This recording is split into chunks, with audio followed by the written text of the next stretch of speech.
In China, weapons like assault rifles or submachine guns could originally only be found in military bases and armed police forces. Ordinary places like police stations or precincts would have a few handguns and bulletproof vests at most. After the apocalypse broke out, handguns became easier to find, but assault rifles were extremely rare in areas far from the military. Most of the handguns appearing on the black market probably leaked out from the satellite cities. Because of the long distance, their value skyrocketed. If you ask what had the craziest price surge in the apocalypse, it probably wasn't food, but delivery services. How far is the black market? I was starting to get interested. If we sold weapons in the satellite city, not only would we be lowballed, but we'd also easily offend the military. After all, that's their turf. Selling weapons there is no different from direct competition. But the black market is different. Double the price is enough to tempt me. It's a long drive, sure, but with the base vehicle, I believe the risks won't be too high. About 80 or 90 kilometers, but a lot of roads are blocked by abandoned cars. We might have to take some long detours. I'm originally from Jinling. Around that area, the black market is located in the suburbs of Lan County, Zhang Hai answered concisely. I nodded. Let's go right now. Awesome. Zhang Hai and Sun Kuan immediately got excited. In the past, every time they went out with me, they felt their blood boiling. Deep down, humans still have an adventurous spirit, and the cruel apocalypse sometimes awakens that very courage. Zhang Hai jumped into the refrigerated truck and started it right up. Sun Kuan drove the SUV. Meanwhile, Zhuiying and I still traveled in the base vehicle. Zhuiying was completely mesmerized by my ride by now. On the vehicle, she could take a shower, charge her devices anytime, and there were enough cartoons to keep her entertained for a long time. Not long after we hit the road, she had already plugged in her charger. Zhuiying was truly a slave to electricity. She couldn't sleep peacefully unless her battery was fully charged every night. Even in the apocalypse, that habit hadn't changed. I just shook my head, not bothering to mind it. Being with my little sister, having a base vehicle equipped with everything, in this chaotic world, this was my ultimate safe haven. The direction to Lan County was completely opposite to the route to the satellite city. From Zhuiying's villa area to there, the journey mostly passed through suburbs and rural villages. Before the apocalypse, an 80 or 90 kilometer drive would only take about an hour. But now, it would probably take 3 to 4 hours. If we ran into trouble, it wouldn't be surprising if it took all day. As the base vehicle left the residential area and headed deep into the suburbs, the scene before us was nothing but ruins. Abandoned cars were everywhere, trash scattered about. Many houses had been burned to the ground. Roadside shops had been looted, their glass shattered, and belongings strewn all over. Dark bloodstains and scattered corpses occasionally appeared on the ground. These bodies were all zombies, most of them already decomposed. There were never any survivor corpses left here, because zombies were extremely sensitive to the smell of blood. They especially loved fresh meat. An ordinary person would be torn to shreds after death, not even leaving bones behind, just a pool of black blood. Even when zombies died, they would be devoured by others. It's just that their flesh had mutated and wasn't as tasty as fresh meat, so parts of their corpses were usually left behind. Even though the apocalypse had been going on for a while, the zombie corpses still hadn't decomposed, much like mutated beast meat. They could last a long time in a hot and humid environment. Only the stench was suffocating. Brother Jiang, there's a horde of zombies ahead. About 20 or 30 of them. Zhang Hai's voice rang out from the lead vehicle. Just ram straight through, I replied calmly. Copy that. Zhang Hai slammed on the gas. The refrigerated truck roared, its thick reinforced steel plates plowing right into the zombie horde. Heavy thuds echoed continuously as over a dozen of them were sent flying. My base vehicle followed closely behind, crushing the rest, while Sun Kuan's SUV stayed safely in the rear. If an SUV rammed into a whole horde of zombies, it would get stuck immediately. I kept one hand on the steering wheel and rested a Type 81 assault rifle on the window with the other, keeping an eye out for mutated beasts. A small zombie horde couldn't threaten the base vehicle, but running into a mutated beast was a different story, especially since all the mutated beasts I had encountered so far were only level 1. I still had no idea what a level 2 mutated beast was like. Right at that moment, a faint vibration echoed in my mind. The starseed's voice rang out. Base vehicle butler function 75% complete. The master may now choose the butler's appearance. Choose the appearance? I froze. After killing the frost blood wolf, the base vehicle had evolved to the second stage and began perfecting the butler function. I had never thought much about this so-called base vehicle butler. But right now, a selection panel appeared before my eyes. The first option was to choose a specialization. According to the starseed's introduction, the base vehicle butler would have twice the physical stats of an ordinary person in both strength and reflexes. On top of that foundation, I could choose a specialization like enhanced strength, enhanced speed, enhanced defense, or enhanced shooting accuracy. I immediately ruled out defense and accuracy. The butler had to support and protect me. Just having defense was useless. As for accuracy, it overlapped with my own abilities. I moved on to the second option and couldn't help but be surprised. Choose gender? Gender? So the butler is human? I previously thought it would be a robot or a program like an autopilot system. Turns out, it's human. This made me quite intrigued. According to the description, choosing male or female wouldn't affect their abilities. The third option was appearance. The master could freely imagine it, base it on someone they had met, or design it themselves. The system would fill in the remaining details. I blanked out for a moment. Base it on someone I've met? So I could choose Superman, Wolverine, or the Hulk. Having a werewolf by my side would look pretty badass. But on second thought, without the corresponding power, it would just be dragging around a cumbersome meathead. Since the abilities were the same anyway. I coughed lightly. All sorts of bizarre images popped into my head. This base vehicle butler setup, it felt like it was tempting me to commit a crime. According to the base vehicle's introduction, the butler would be absolutely loyal to the master. I opened the second category to check first, gender. Since male or female had the same abilities, then choosing a female butler for eye candy wasn't wrong, right? As for appearance, imagining famous pre-apocalypse celebrities was too easy. But it's the apocalypse now, what's the point of celebrities? I had no interest in using them as a template. What if I imagined a cute little sister type?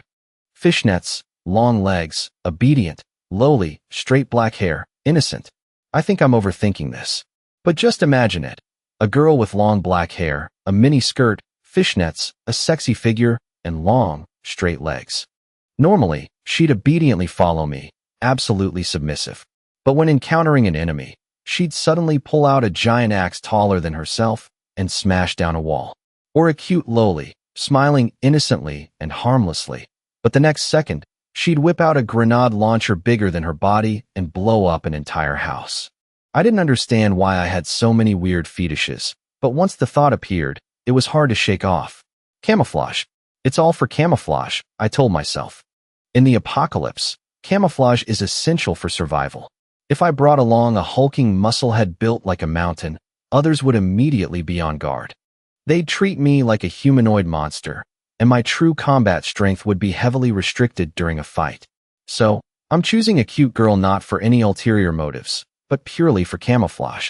Having thought it through, I immediately felt much more at ease. The choice became natural. So who should I choose next? I skimmed through images of many beautiful girls in my mind. Some were too young. Bringing them along would easily cause misunderstandings. Some were too seductive. Dressing like that in the apocalypse would be too conspicuous. No good. After some deliberation and ruthlessly eliminating a bunch of templates, I finally settled on the right one. The image of the base vehicle butler gradually formed in my mind. A young woman around 17 or 18, with long black hair cascading like a waterfall, falling naturally over her shoulders. A high, straight nose, eyebrows as delicate as willow leaves, large, bright eyes like an autumn lake, and small, thin lips curving into a very faint smile that hid a touch of cold arrogance. She wore a glossy black jacket over a tight, cropped white t-shirt that accentuated her full curves, revealing a slim yet vibrant waist. Below was a black mini skirt, showing off long, straight legs that were hard to look away from, and on her feet were dark red combat boots. Done. I stroked my chin, admiring my masterpiece, feeling extremely satisfied. In the real world, someone with such body proportions, legs, and beauty was truly a rare sight. Appearance selected. Confirm? Confirm. Please enter a name. A name? Let's call her Ing. Even standing among countless beauties, Ing would still be the most striking. She possessed the full beauty of an Eastern maiden, but her aura was completely unique, stemming from the perfect combination of her facial features and physique. She's the one. I chose the name Ing with the thought that if she always fought by my side like a shadow, it would be absolutely perfect. Appearance and name confirmed. Generating. Remaining progress, 25%. Another 25%? This is taking forever. I was getting a bit impatient, extremely curious about what Ying's combat abilities would be like. On the way from the base to the black market, the convoy ran into quite a few obstacles, constantly having to deal with zombie hordes. At first, Zhanghai's refrigerated truck led the way, but after just over a dozen kilometers, it couldn't take it anymore. If he kept going, the zombies would easily chew up his tires. With no other choice, my base vehicle had to take the lead. But with its power, we smashed through over a dozen zombie hordes, drove another few dozen kilometers, detoured through a small road, and finally neared Lan County. Only the base vehicle could pull this off. Any other vehicle, even a heavy-duty truck, couldn't continuously plow into zombie hordes without breaking down. Zombies possessed terrifying strength. Just a few bashes were enough to shatter a windshield, and once the glass broke, it meant facing them head-on. Even an elite army would have to pay a massive price to cross 100 kilometers in Jinling City. Not to mention the casualties, the sheer amount of ammo consumed would be unbearable.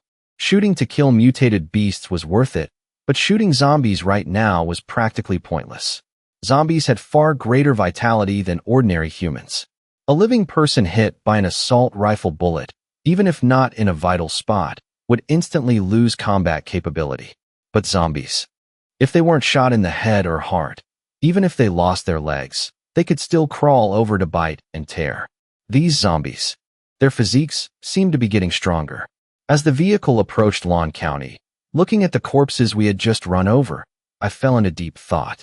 The apocalypse had been going on for a while now. Humans were gradually evolving, and mutants were getting stronger. So, the zombies definitely weren't staying stagnant either. Thinking of that, I took a deep breath. Who knows what this world will eventually turn into?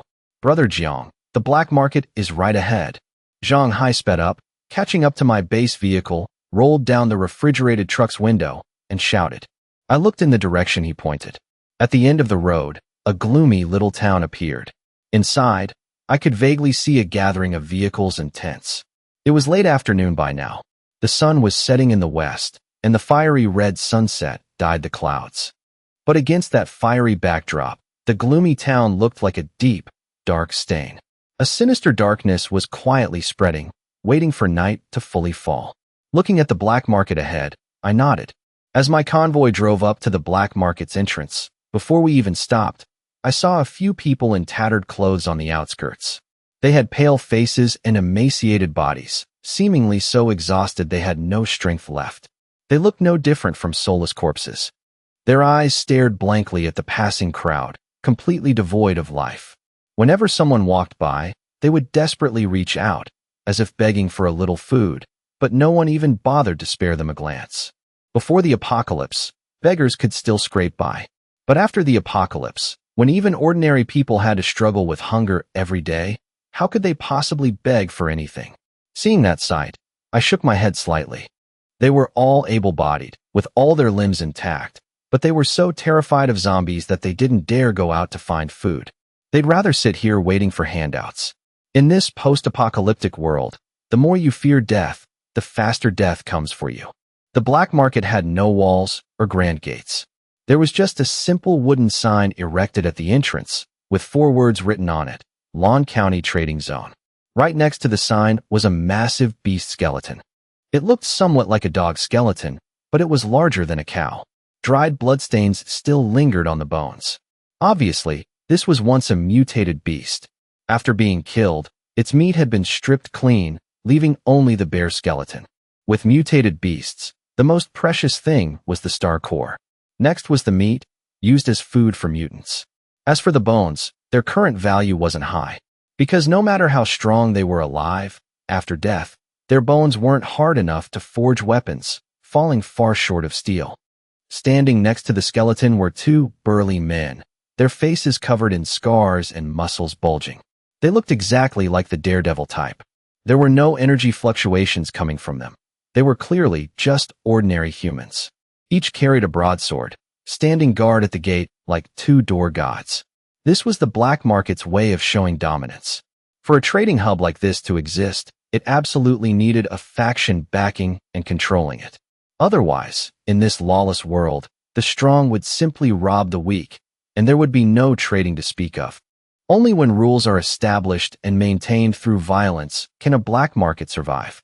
Even so, rule breaking could happen at any moment, and there was no such thing as absolute safety here. I glanced at the road leading inside and noticed the path was extremely narrow. Stalls and tents were packed tightly on both sides. Even a small car couldn't get in, let alone the base vehicle. To enter the black market, we had to get out of the vehicles. I let out a breath. In this apocalypse, leaving the vehicle was inevitable. That was exactly why I constantly pushed myself to keep getting stronger. Brother Jiang, it's getting dark, and the black market is emptying out. What do we do next? Zhang Hai and Sun Kuan were now completely following my orders. Let's find a place to crash for the night first. I wasn't in a rush. The sun quickly set completely, and night fell. The three vehicles pulled away from the black market a bit. Zhang Hai and Sun Kuan took turns keeping watch, while Jiang Zhuiying and I took the chance to rest. The two of them had no complaints, because in the team, Zhuiying and I were the strongest. Conserving our strength was a given. I didn't sleep too deeply. By the time dawn broke, I was already awake. Ever since my brain evolved, my sleep quality had improved significantly, and the time I needed to sleep had shortened. Waking up this time wasn't because I'd had enough sleep, but because the starseed sent a notification. The MCV manager was complete. Finally, I perked up immediately. I'd been waiting for this moment almost all night. The weapons in our hands are too valuable. Even the ones who make the rules for the black market might get greedy. When the stakes are high enough, any rule can be torn to shreds. In a situation like that, a little extra power means a little extra security. As for the manager's specialization, I ultimately chose strength enhancement. Speed, precision, and defense didn't really fit my needs. Only raw strength felt right. That's always been my weak point. With Ying's support, things will be much easier. High-level abilities like mind control, danger intuition, and mental scanning aren't free. To unlock them, you need mutant star cores. But right now, I don't even have a single star core, so I have to put that on hold. It's a shame, really. The manager could also be equipped with custom weapons, but crafting them requires mutant star cores and special metals. The weapon list provided by the starseed had everything: two-handed swords, scythes, heavy halberds, and spears. They were all cold weapons. At the very bottom of the list, there were even items that required level 2 star cores. Level 2 star cores. I smacked my lips. I haven't even seen what one looks like yet. Everything I'm using right now are freebies from the system. If I actually got my hands on a level 2 star core, I'd definitely prioritize myself first. Wasting it on a weapon for the manager would be a huge shame. Still, just imagining the future. A maxed out Ying with a perfect figure, buxom, a tiny waist, and long legs. An absolute peerless beauty in this apocalyptic world, suddenly pulling out a two-handed sword taller than herself. Leaping over 10 meters into the air and using terrifying strength to cleave a mutant dinosaur in half, blood spraying everywhere. Just the thought of it is enough to leave anyone mesmerized. Thinking it over, I suddenly realized something. With this development path, the MCV manager is basically a Valkyrie. Calling her a manager doesn't even feel right anymore. She can drive for me, sure, but compared to that kind of combat power, driving seems way too trivial. Daydreaming over, I had to snap back to reality. I'm still broke right now. I don't even have a single mutant star core. The weapons will just have to wait. I decided to just buy a temporary weapon for her at the black market. As for other gear, I'll figure it out when I have the means. Mind made up, I confirmed the selection and started the customization process. In that instant, the space before my eyes trembled. Under the deep blue dawn sky, the lingering moonlight pierced through the MCV's windows, illuminating the interior and creating shimmering ripples. The faint ripples spread out, beautiful like a dream. It was hard to tell if it was the moonlight or the space itself fluctuating. Tiny specks of light gathered, floating like a swarm of fireflies, so ethereal it didn't feel real. Suddenly, a pair of slender hands slowly parted the light, and a girl almost as tall as me, with a flawless figure and long, slender legs, stepped right out of that dreamscape. She wore a tight black crop top and a pitch-black mini-skirt that accentuated her voluptuous curves and vibrant, trim waist. She looked like a character stepping straight out of a painting. I usually slept on the sofa in the MCV's small living room, separate from Jiang Zhuiying. Right now, I was the only one in the room.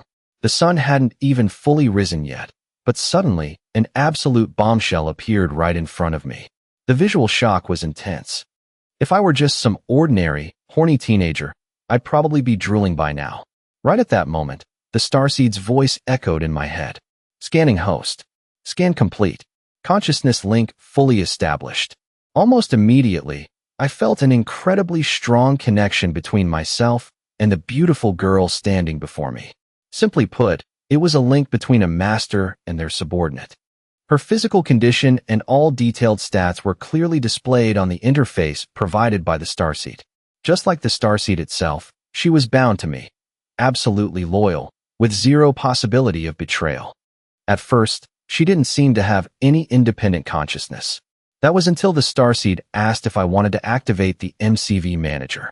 The moment I confirmed, the light returned to her eyes, and she instantly became vibrant and alive.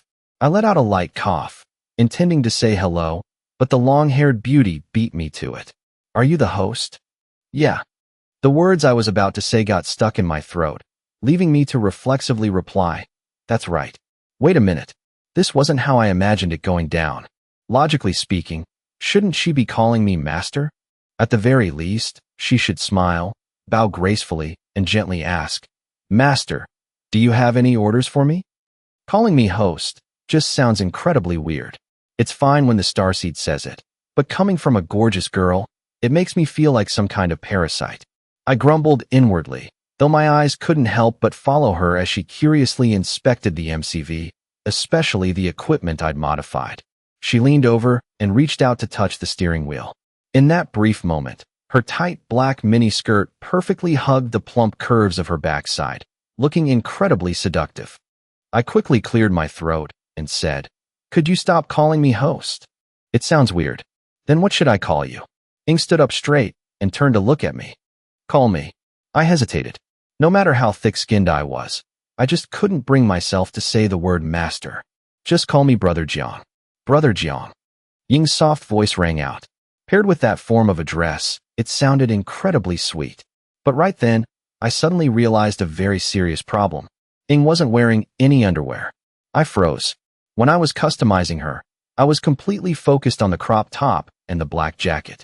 I entirely forgot about the rest. In a way, it was definitely a win for me, but then it hit me. I still had to take her to the black market later. If she went out looking like this, wouldn't it cause a lot of trouble? This wasn't good at all. Just as I was panicking over this, the bedroom door swung open. Jiang Zhuiying, wearing her cartoon pajamas and still half asleep, groggily shuffled into the living room. Even though the MCV soundproofing was excellent, and I'd kept my voice down, she still heard the commotion. Brother? Who are you talking to? Her gaze swept across the living room, freezing the moment she saw Ying. But seeing that the girl and I were just talking normally, with seemingly no ill intent, Zhuiying slowly spoke up. Who are you? At the same time, her hand discreetly slipped behind her back, grabbing hold of something. I coughed a few times, a headache starting to form. The MCV manager suddenly materializing out of nowhere wasn't exactly an easy thing to explain. Zhuiying, let me introduce you. This is Ying. She's I hesitated, completely at a loss for words. Assistant, bodyguard, driver, or mercenary. All of them sounded suspicious. Saying she was an old classmate I just bumped into made even less sense. Just as I was fumbling for an excuse, Ying took the initiative to speak up, her voice completely natural. You can consider me Brother John's pursuer. It's a pleasure to meet you. Come to think of it, our names are actually pretty similar. A pursuer. Hearing this, Zhuiying was even more confused. Having just woken up, her brain wasn't fully functioning yet. Her brother suddenly had a pursuer? And this pursuer had an outrageously perfect figure? What's more, Zhuiying quickly noticed that Ying wasn't wearing any underwear. It wasn't even fully light out yet. This girl had been alone in the MCV with her brother, and she was going commando? All sorts of wild thoughts instantly popped into Zhu Ying's head, and her face unconsciously flushed red. One look, and I knew she was getting the wrong idea, but I had no idea how to explain it. Brother? Is this pretty lady someone you met while you were looking for me? Is her special ability phasing through walls? I didn't even hear the door open. Truthfully, Zhu Ying had already stealthily probed Ying. She didn't emit any energy fluctuations of a mutant. Just like me, she looked like a completely normal person. But Zhu Ying's intuition told her this girl was absolutely not simple. Perhaps due to her carefree nature, though, Zhu Ying didn't want to overthink it. In this post-apocalyptic world where zombies and superpowers already existed, people's capacity for acceptance had skyrocketed. Speaking of which, Zhu Ying, could you getting a set of underwear? I said awkwardly. Zhu Ying stuck out her tongue and whispered, a bra? Mine probably won't fit her. They'd be a bit too small. Actually, Zhu Ying had a great figure too, slim waist, long legs, and perfect proportions. Bra. Ying looked surprised. She clearly didn't understand the term. Yeah, it's underwear. The thing you wear on your chest, Zhu Ying explained. The MCV's bedroom wasn't big to begin with. You could see the bed right from the door. Zhu Ying casually grabbed a bra from the bed, not feeling shy in front of me at all, and dangled it in front of the two of us. That sight made me a bit uncomfortable. This girl really had zero boundaries with her older brother. Is this a combat chest binder? Looking at the two cups and hearing it was worn on the chest, Ying immediately jumped to that conclusion. She grabbed the bra and put it straight on over her clothes, without stripping. Ying's memories consisted almost entirely of combat and the MCV. There was absolutely no information regarding women's lingerie. Still, she was very smart. She quickly figured out the clasps in the back and tried to hook it together using her slender hands. Zhu Ying and I watched in stunned silence. Where in the world did this girl come from? To have never seen a bra before, yet boldly wear it on the outside like Superman? Furthermore, how on earth did she develop such a figure? The sun steadily rose. After a night of taking turns on watch and sleeping fitfully, Zhang Hai and Sun Kuan finally woke up around 8 a.m. Only now could the two be considered fully rested. Zhang Hai was lazily washing his face, toothbrush in hand, looking extremely relaxed. In the apocalypse, brushing your teeth was a luxury. Pretty much only mutants or those well-off could enjoy it. Truthfully, toothpaste wasn't hard to find. But for ordinary people who couldn't even get enough to eat, who had the mood to care about such things. Brother Jiang, we're heading into the black market today, right? I see the crowd's getting bigger, Zhang Hai mumbled, his toothbrush still in his mouth. Let's go, I replied, opening the MCV door. I stepped out first, followed by Zhu Ying, and then Ying. Zhang Hai didn't react when he saw Zhu Ying, but the moment Ying stepped out last, his eyes locked onto her, and his toothbrush dropped straight to the ground. What the? Where did this woman pop out from? Why was there an extra person in the team? And she stepped right out of my vehicle. Zhang Hai's mind went completely blank. Ying's flawlessly proportioned figure, combined with her cold aura tinged with a soft, girl-next-door vibe, had Zhang Hai staring so hard, he even forgot he'd swallowed his toothpaste. Hai, stop staring. That's Brother Zhang's woman. Sun Kuan quickly stepped up from behind and smacked the back of Zhang Hai's head. Sun Kuan was obviously much sharper than Zhang Hai. Even though he didn't know exactly what had happened, for a beauty like her to step out of the vehicle with me. Especially early in the morning, it was very easy for people to automatically assume we had spent the entire night together. As for what happened during that time, who knows? Thinking about it, Sun Kuan couldn't help but feel a pang of jealousy. This was the privilege of the strong. Not only did I have food, but I also had plenty of mutant meat. In the apocalypse, these things were far more precious than money used to be. My looks weren't half bad either, and I had a ride. Not just an ordinary ride, but one with a soft bed to sleep in, hot water for showering, clean and comfortable. In a filthy world like the apocalypse, this was a fatal temptation for women. In short, in Sun Kuan's eyes, I was a wealthy, powerful big shot of the post-apocalyptic era. A house, a car, I had everything. While others were still struggling just to survive, I was already kicking back and enjoying life. He figured I met this girl at some point, maybe even just last night. Thinking about how the two of them had taken turns on night watch, Yet I still managed to sneak a beauty onto the MCV. Sun Kuin admired me even more. A woman this gorgeous was truly a rare find. Sister-in-law is gorgeous. Sun Kuin didn't forget to casually flatter her. Ing had absolutely no reaction to his words. To her, aside from me, the owner of the starseed, everyone else was simply categorized into two types, hostiles and non-hostiles. Jokes like this weren't enough to trigger any emotional fluctuation in her. However, that comment made both Zhuiying and me simultaneously uncomfortable. I couldn't be bothered to pay attention to those two idiots, much less explain anything to them. For me, as long as Zhuiying understood, that was enough. As for these two lackeys, it wasn't necessary. Her name is Ing. She'll be joining our team starting today, I said curtly. All right, get ready to cook. After breakfast, we're heading into the black market. Yes, sir. Got it. Zhang Hai and Sun Kuin immediately nodded repeatedly. The two of them roasted some mutant meat and cooked a pot of vegetable porridge to supplement our fiber intake. After eating our fill, we drove straight to the entrance of the black market. It was around 9 a.m. The black market had only just opened, yet I could see quite a few vehicles pouring in. There were also many commoners bringing all sorts of miscellaneous goods to set up stalls and sell. In the apocalypse, naturally, there aren't many rules. The stalls don't have fixed owners. It's first come, first served. The strong take the best spots, while the weak are relegated to the far corners. And the things those weaker folks sell usually aren't worth much, either. I saw quite a few ordinary survivors dressed in rags, huddled in corners selling a single packet of tea or a can of soda. Some were even just selling half a pack of cigarettes with a lighter. They couldn't find food, so they hoped to trade these luxury items for just enough to keep living. Aside from that, there were razors, daggers, canned goods, jewelry, and all sorts of pills with no instructions, knowing only the name but not the effect, and even sanitary pads. Jewelry, no matter how big the diamond, held little value in the apocalypse. Sometimes it wasn't even worth as much as a basic daily necessity. On the other hand, items for survival and health had their own dedicated market, especially now when treating diseases was so difficult. In reality, most ordinary people who came here to sell things were just hoping to trade for rations. For mutants, mutant meat was the most precious commodity, but for regular folks, normal food meant life. Things like tea, soda, and cigarettes were absolute luxuries. Only mutants, with full bellies, would even think about such indulgences. These minor trinkets obviously didn't catch our eyes, but some of the weaker teams were still interested in them. I saw a grown man with a gun slung over his shoulder haggling over 2 packs of cigarettes. Even in the apocalypse, the cravings of a chain smoker were hard to resist. When our group showed up, we immediately stood out.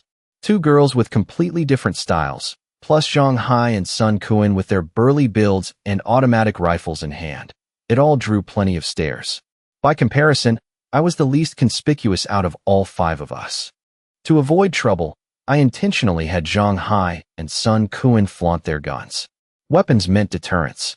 Just one look at our clean clothes and high spirits, and anyone could tell this wasn't a group to mess with. From the moment we stepped into the black market, I could clearly feel eyes secretly watching us. And the target of their attention wasn't me, but Zhuiying.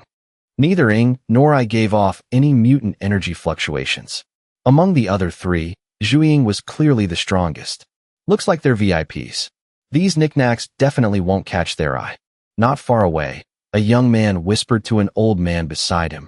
They're outsiders. Probably fat sheep. We might be able to score a huge deal. The old man licked his lips. But what he meant was making a fat profit, not robbing them.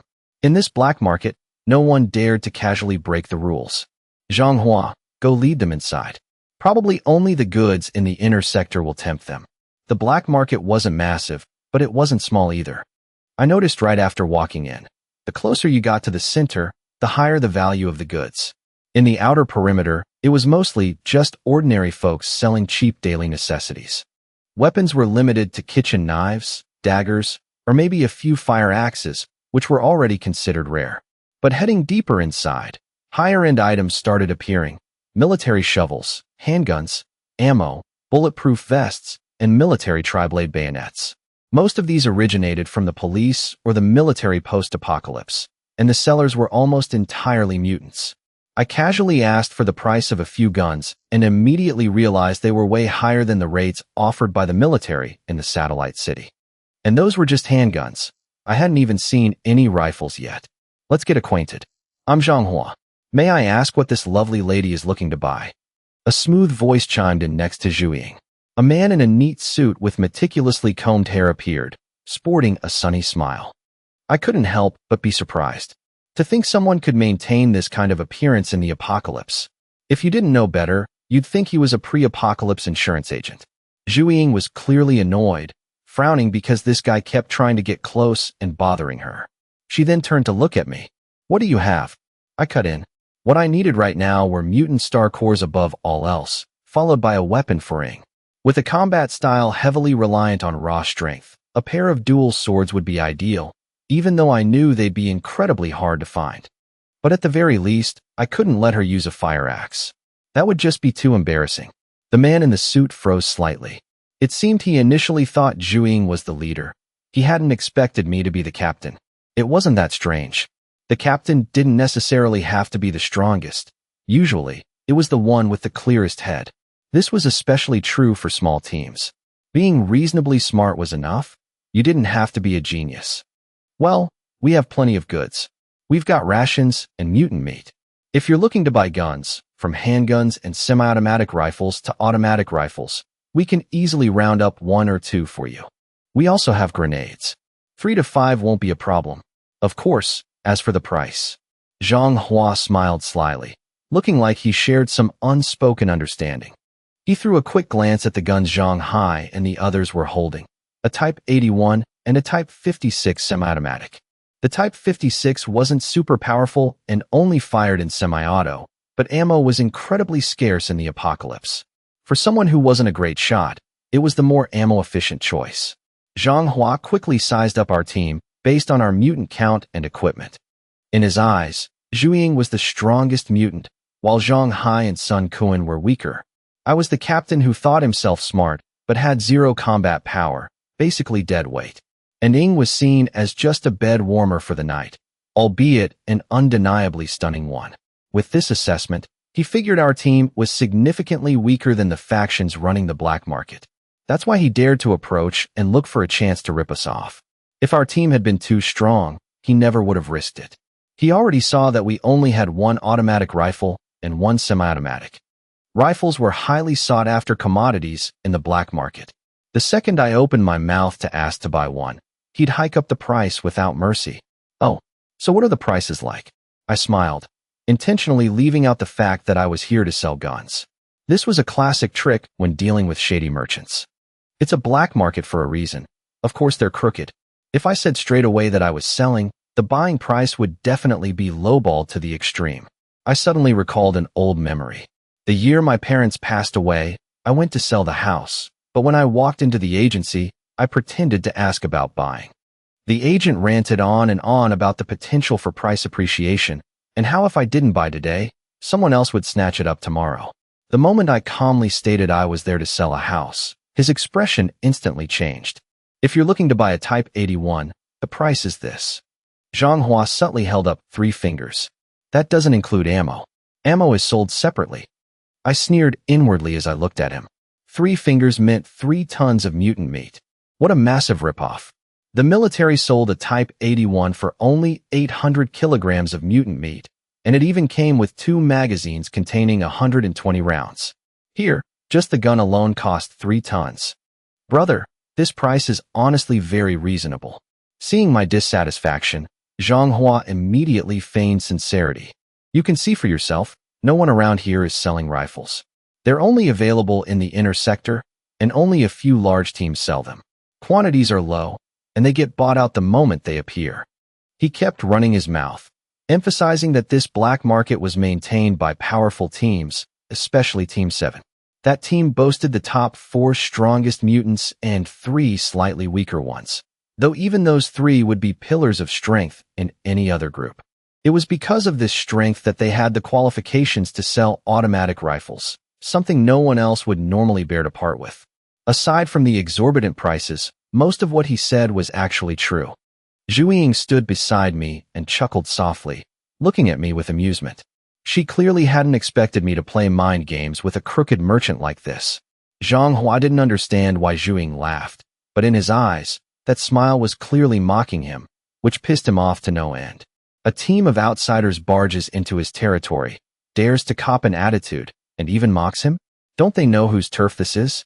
This black market is the domain of the Seven Gods team. Anyone who steps foot here needs to know their place. Even a dragon must lay low. Even a tiger must bow its head. If he hadn't been planning to squeeze us for all we were worth, he would have flipped out on us already.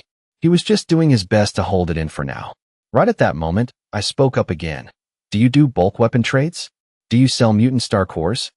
I had zero goodwill toward Zhang Hua to begin with. The guy had the eyes of a snake. He acted respectful on the outside, but underneath, he was constantly sizing us up like prey. Bulk weapons. Hearing this, Zhang Hua sneered. A tiny team of 5 actually dares to ask about bulk weapon trades? In this day and age, do you have any idea how precious rifles are? Even if we were selling, could you even afford them? He gave a cold snort and said with utter contempt, even the Seven Gods team only has a few automatic rifles. Since the black market opened, they've only sold exactly 2. All the other teams combined have only managed to sell a single semi-automatic. Who could bear to sell them? Guns are always in short supply. So, ever since the black market was established, only 3 rifles have been sold? Hearing that, I immediately understood that the number of guns in this area was truly extremely limited. What? You think that's too few? Zhang Hua grew more and more annoyed as he spoke. We might not sell many, but we're definitely not short on guns ourselves. The 7 big bosses of the Seven Gods team each have an automatic rifle. As for the other teams, it's not rare for them to have more than 3, he stated with immense pride. I just gave a dull nod. I guess that's all right. Zhang Hua furrowed his brow. His patience was running dry. Listen here. How much mutant meat did you bring? To enter the inner market, you need at least 1 ton. He started to doubt himself, wondering if he had misjudged the situation. This brain-type guy was asking about bulk gun trades. Was he actually just a complete idiot? Just 1 ton? We have that. I smiled. To me, a ton of mutant meat was practically nothing. Zhang Hua believed my team had enough. After all, killing a single mutant beast wouldn't be too difficult for us. Then head into the inner market. He waved impatiently, pointing toward a building in the center of the black market. Looking at the building, I wasn't in a hurry to walk over. Can I drive my vehicle in? Entering someone else's territory always carried hidden risks. I'd feel much more secure if the MCV was close by.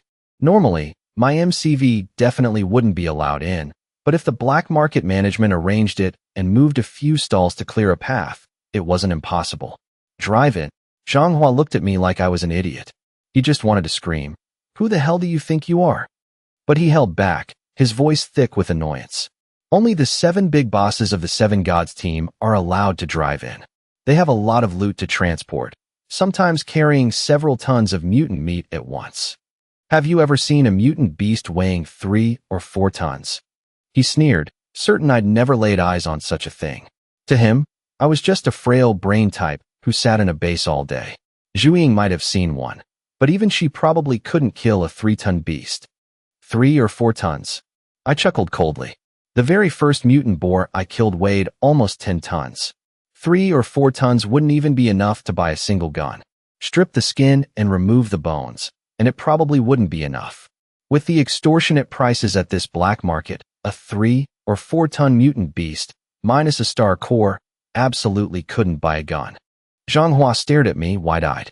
He'd really run into a braggart today, someone who didn't take a 3 or 4-ton mutant beast seriously, and didn't even care much about rifles.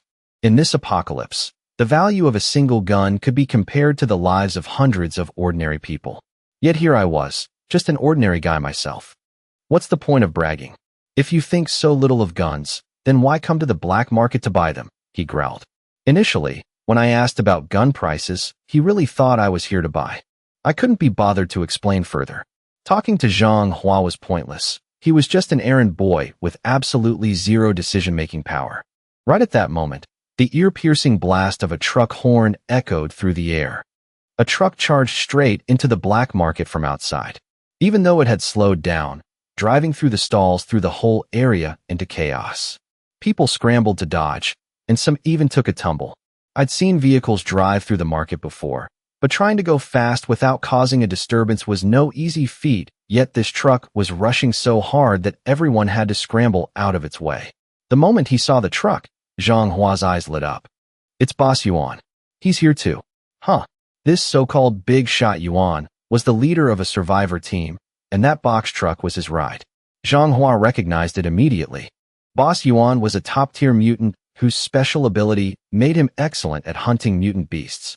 Thanks to that, he'd become extremely wealthy and was also one of the biggest sponsors of the black market. Of course, in my estimation, this so-called top tier was probably just a level 1 mutant. Looks like Boss Yuan had another big haul. Zhang Hua looked toward the back of the truck and spotted a dead mutant beast with black fur, covered in blood. The blood was still dripping onto the ground, dyeing the path it had just taken red. Boss Yuan, Zhang Hua called out as he jogged over, bowing and scraping to welcome him as he stepped out of the vehicle. Boss Yuan opened the door, revealing a middle-aged man with a beer belly. He wasn't tall and had rugged features. Around his neck hung a gold chain as thick as a pinky finger. One look and you could tell he was the quintessential nouveau riche type from before the apocalypse. He was followed by several other off-road vehicles. The moment their doors opened, a bunch of armed lackeys jumped out. Boss Yuan hit the jackpot today, huh? Zhang Hua smiled sycophantically, but seeing the lackeys on high alert, he didn't dare get too close. Here to trade with the 7 gods' bosses today? This beast must weigh at least 4 tons, right? Boss Yuan shot Zhang Hua a glance, slowly lit a cigar, and blew out a puff of smoke. I also walked over, marveling inwardly. Talk about playing it big. In the apocalypse, other people couldn't even manage to scavenge a cigarette, yet he had cigars to smoke. But looking closer, I noticed this cigar had been smoked before. Cigars are different from cigarettes. They can be smoked for a long time, even hours. People often smoke half, and then put it out to save for later. Clearly, this cigar was mainly for showing off in front of others. Smoking something like this normally would just be way too extravagant. In the apocalypse, cigars truly were a rare luxury. How come this guy gets to drive in? I asked. Zhang Hua had just explicitly stated that only the 7 big bosses of the 7 gods team had the right to drive into the market, yet immediately after, reality smacked him right in the face. Based on what Zhang Hua said earlier, I figured Boss Yuan wasn't part of the 7 gods team. Otherwise, Zhang Hua wouldn't have asked if he was here to trade with them. Boss Yuan overheard my question. He shot me a disdainful look, staring at me like I was an idiot, completely unbothered to reply. In fact, there was no need for him to explain. Zhang Hua already looked deeply annoyed. He turned to me and said in a far-from friendly tone, "This black market is the 7 gods team's territory. The rules are set by the 7 gods team too. And it just so happens that they are the ones running the show here as the deputy managers of the black market. Who gets to drive in is entirely up to them. Boss Yuan has traded 7 or 8 tons of mutant meat since the black market opened, so of course he has this privilege." Boss Yuan was one of the major profit generators for the black market, so Zhang Hua naturally stood up for him. As for my team, no matter how powerful our strongest member was, if we didn't bring in any profit, we were worthless in their eyes. Backed up heavily by Zhang Hua, Boss Yuan looked incredibly pleased. He took another puff of his cigar, laughed out loud, and walked straight inside, completely ignoring me. At this, I turned to Ying and said, "Drive the vehicle in." I didn't plan on arguing. I'd just drive the vehicle right in. Boss Yuan's truck pushing through just now had forced the surrounding stalls to clear out, which was the perfect opportunity for my MCV to roll through. Yes, Brother Jiang. Actually, you don't even need to steer. The Starseed can drive the vehicle itself. It's a built-in feature of the MCV manager, Ying explained in a low voice, just loud enough for me to hear. Before this, I was the only one who could drive the MCV. Every time I stepped out, I had to worry about the vehicle's security while staying alert myself. But now that I had Ying, she could not only drive for me, but also unlock the MCV's autopilot function. Autopilot? I was a bit surprised, but I shook my head. You should drive it manually. Autopilot is too conspicuous. Even though autonomous tech wasn't rare before the apocalypse, seeing it on a bus like this would look way too unusual. Got it, Ying replied, quickly maneuvering the vehicle through the market. Before long, she brought the MCV around. With a width of 2.5 meters, weaving through the tightly packed stalls was a tight squeeze. But for Ing, the MCV manager, it was easier than riding a bicycle. The vehicle glided past without brushing against a single stall. While I relied on data to drive, for Ing, controlling the vehicle was practically pure instinct. Ing parked the bus right in front of the trading zone's entrance. Zhang Hua looked at this, incredibly annoyed that I dared to act on my own accord right on his turf. But when it came down to it, it wasn't a major offense, so he just snorted coldly and let it slide. After all, I was leading a survivor team equipped with a mutant and firearms. If a real conflict broke out, it would be a huge hassle. This punk will understand the massive gap between him and the Seven Gods team soon enough. Then he'll learn his place, Zhang Hua muttered. He then followed Boss Yuan inside. He had switched targets. Now he just needed to stick close to Boss Yuan. If the big boss spent heavily during the trade, he would get a nice cut too. Let's head in as well. Having the MCV parked right outside gave me total peace of mind. I led the team into the trading hall. Inside the small black market building, the layout was fairly simple. The moment we stepped in, we saw a main hall with 5 large round tables. The one in the center was the largest, surrounded by 4 smaller ones. I scanned the room. These tables were clearly constructed post-apocalypse, specifically meant for trading. People sat around them, exchanging goods in a very primitive barter system.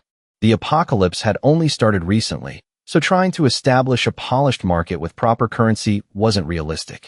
Typically, each team had 7 or 8 people, and gathering 6 or 7 teams together required massive tables just to fit everyone. Especially the centerpiece table, it was welded together from thick steel plates, stretching about 4 to 5 meters in diameter, supported by 8 thick steel pillars as legs. Just looking at it, you could tell it was incredibly heavy and rock solid. During trades, people would probably throw chunks of mutant meat weighing 2 or 3 tons onto it to carve up. If it weren't welded solidly, the table wouldn't hold up at all. There were over a dozen chairs surrounding each table. Right now, many of the round tables were packed, but the large central table was relatively sparse. By Chinese custom, even if unspoken, everyone understood that those seated at the center table held a superior status. Without sufficient strength, you wouldn't even dare to sit there. The 7 big bosses of the Seven Gods team were all seated around that largest table. When Boss Yuan entered, he swaggered straight toward this very table. Around the large table, a group of beautiful young women were serving the big bosses. Some sat beside them, while others sat straight on their laps, pulled into tight embraces and toyed with. In front of a crowd, they still showed a shred of restraint, not taking things too far. Haha, brothers, long time no see. Boss Yuan cupped his hands in greeting, and the people around the table stood up to return the gesture. Post-apocalypse, society had reverted to an era where might makes right. Aside from the military and government, civilian organizations all adopted an underworld, martial arts world style. These underworld etiquettes naturally spread, seemingly fitting their identities perfectly. Boss Yuan, please have a seat. The one speaking was a man draped in a fur coat, with a gaunt face and deep-set eyes as sharp as knives. On his hand, he wore a massive sapphire ring. Across his chest hung a metal skull necklace, and on his feet were steel-heeled military boots. In his hand, he held a slender metal chain, looking as though he were walking a prized dog. But as I drew closer, I realized that what he was leading wasn't a dog at all, but a young girl.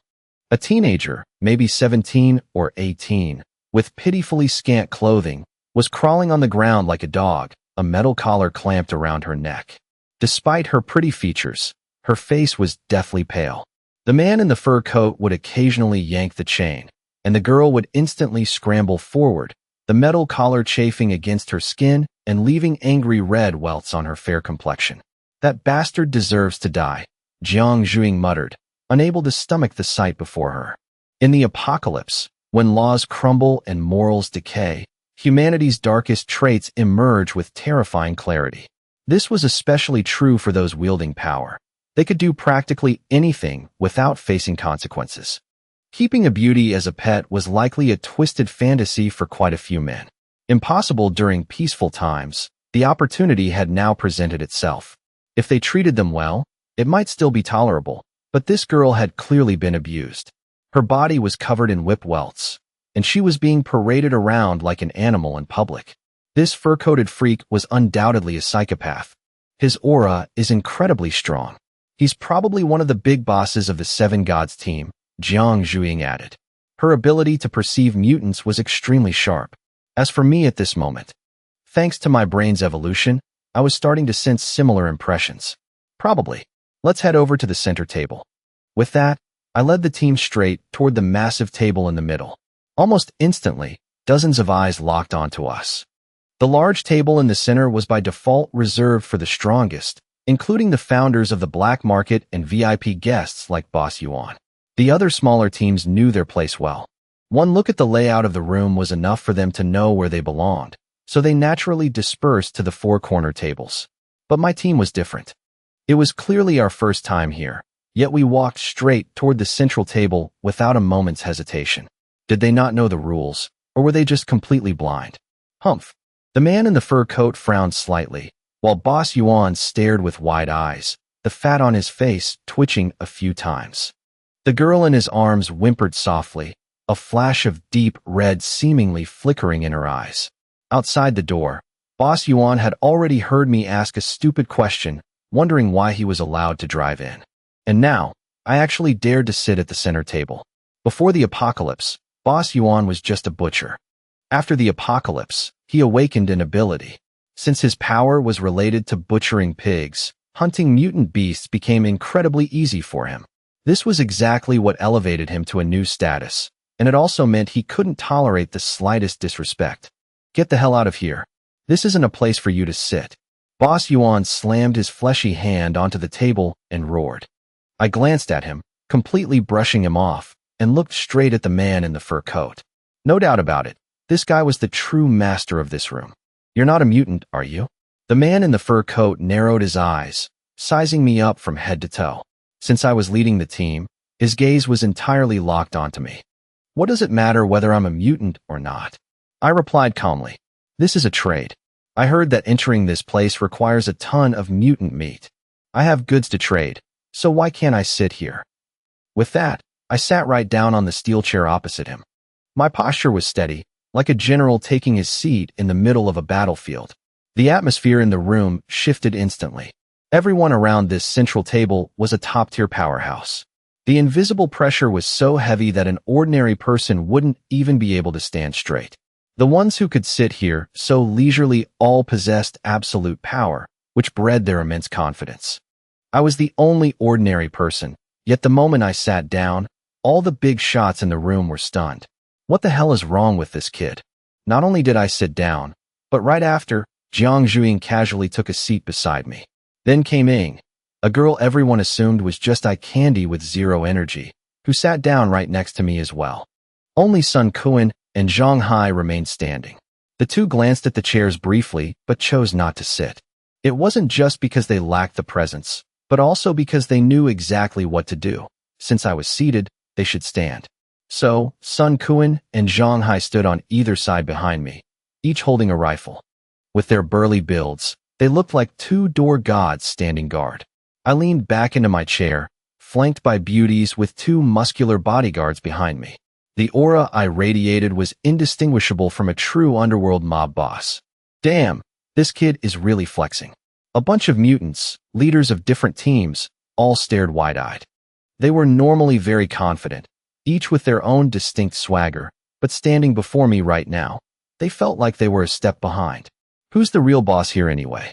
What the hell are you flexing for with just a single ton of mutant meat? A bald, middle-aged guy cursed loudly. Have you never seen a mutant beast before? A ton of meat isn't even worth half a carcass. Jeers and insults immediately rang out, but a woman sitting near me seemed a bit more friendly. She smiled and said slowly, "A ton of mutant meat is just the ticket to get in. It's not a small amount, but it's only enough to grant small teams entry. If you want to sit at this table, that's not going to cut it." This woman was in her early 30s, heavily made up and provocatively dressed, clearly very well maintained. Right at that moment, Zhang Hua rushed over to the center table. "Brother Bai, here's the thing." Seeing that I lacked the sense to stay away from the center table, and had even sat directly opposite the man in the fur coat. Zhang Hua broke into a cold sweat. After all, I was the one he had brought in. Out in the market, he'd already noticed I was a bit unusual, but he never expected me to have the balls to provoke Brother Bai. If I were the only one getting dealt with, that would be fine, but he would likely get dragged into it too. Knowing Brother Bai's temper, the consequences would definitely be disastrous. Boss, this guy ran into me out in the market just now. Zhang Hua gritted his teeth, leaning in to whisper in the fur-coated man's ear, his eyes repeatedly darting toward me with pure resentment. His heart was filled with nothing but regret. This guy is a complete moron. Before, he was planning to rip me off big time, but now he just prayed he wouldn't get dragged into the mess. You want to buy a large quantity of automatic rifles? Hearing this, the man in the fur coat burst into laughter. His laughter prompted the people around him to chuckle along, with Boss Yuan laughing the loudest. Kid, just how many guns is a large quantity? Boss Yuan laughed so hard his beer belly shook. It's the apocalypse. Are you planning to build an army and become a warlord or something? This kid is pretty amusing. The seductive woman beside me laughed too. Now I see why you dare to sit here.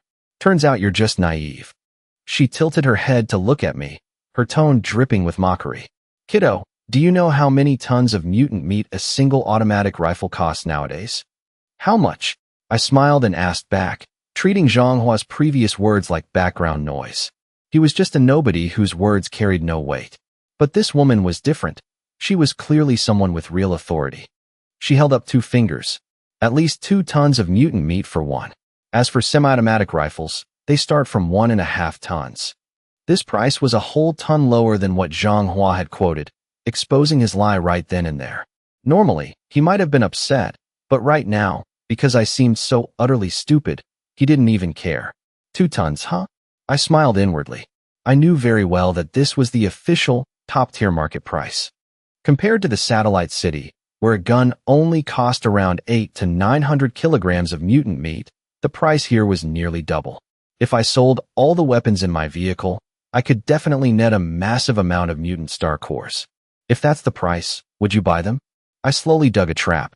Of course I would. The seductive woman burst into a giggle, her body swaying with her laughter. Right now, automatic rifles are highly sought after. Even though a price tag of 2 tons of mutant meat breaks my heart, I could still afford one. Too bad they aren't easy to come by. The seductive woman said, casting a sultry glance at the man in the fur coat. Normally, dealing automatic rifles was strictly handled by the big bosses of the 7 Gods team. All right, kid, had your fun? If you're done putting on a show, get up. Today is only the 2nd trading session since this black market opened.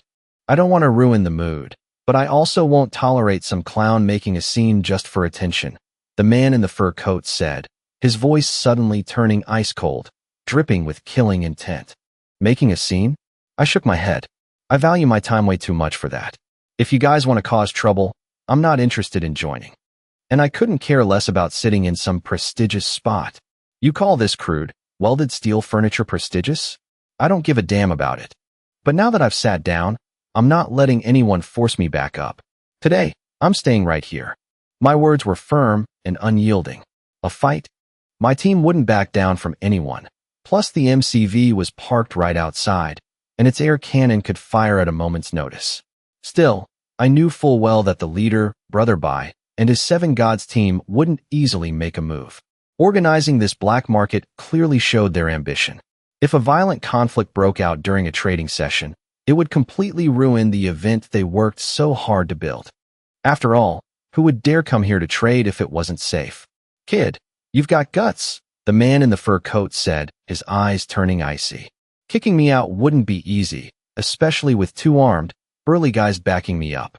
He shifted his tone, but having guts without the strength to back it up is just pure stupidity. He slammed his hand on the table, causing the steel surface to tremble slightly. I came to your black market to do business, I said, signaling Zhang Hai to go fetch our goods. Ing stood up to follow him.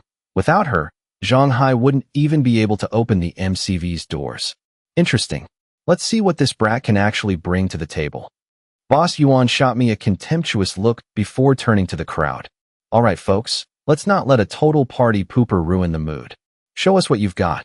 If your haul is too massive to bring inside, just call it out. I'll start us off. With that, Boss Yuan snuffed out his cigar right on the tabletop. I didn't bring anything too crazy this time, just a 3.5-ton mutant boar. Once it's dressed, that's at least 2.5 tons of clean meat. Throw in its star core, and the total value easily reaches 6 or 7 tons of meat. If anyone has good gear, I'm buying. Hearing this, the crowd marveled at his wealth. A 3.5-ton mutant boar was no easy catch. Yet Boss Yuan brought the entire carcass along with its star core, instantly doubling its value. For an ordinary mutant team, a beast like that would usually be partially hoarded for personal use, given their high daily consumption of mutant meat. Noticing the reactions around the room, Boss Yuan grinned widely and pulled the girl beside him into his lap, thoroughly satisfied with the reaction he'd provoked. The girl initially despised him for being a post-apocalyptic nouveau riche, but at the sight of that massive mountain of mutant meat, her eyes lit up and her demeanor noticeably softened. Who knows, maybe she'd get a few bites of that prime meat herself. Right after Boss Yuan, a scrawny man stood up and gestured to his crew. His lackeys stepped forward with a military tri-blade bayonet, a pair of night vision goggles, and a massive metal crossbow. The crossbow featured a sleek, matte black frame and a mounted scope, looking both sophisticated and deadly. Well, my bayonet and crossbow aren't half bad, right? Best part is, they save you ammo, the scrawny man announced proudly. It was an excellent ranged weapon, boasting enough stopping power to pierce an enemy's skull. But if anyone thought the bolts were reusable, they were dead wrong. These specialized, lethal bolts had tips packed with razor-sharp metal fragments. Upon a high-velocity impact, the fragments would shatter, making them strictly single-use ammunition. Standard bolts could be salvaged and reused, but their lethality dropped drastically. Ultimately, a crossbow was just a temporary fix. It could never replace a firearm.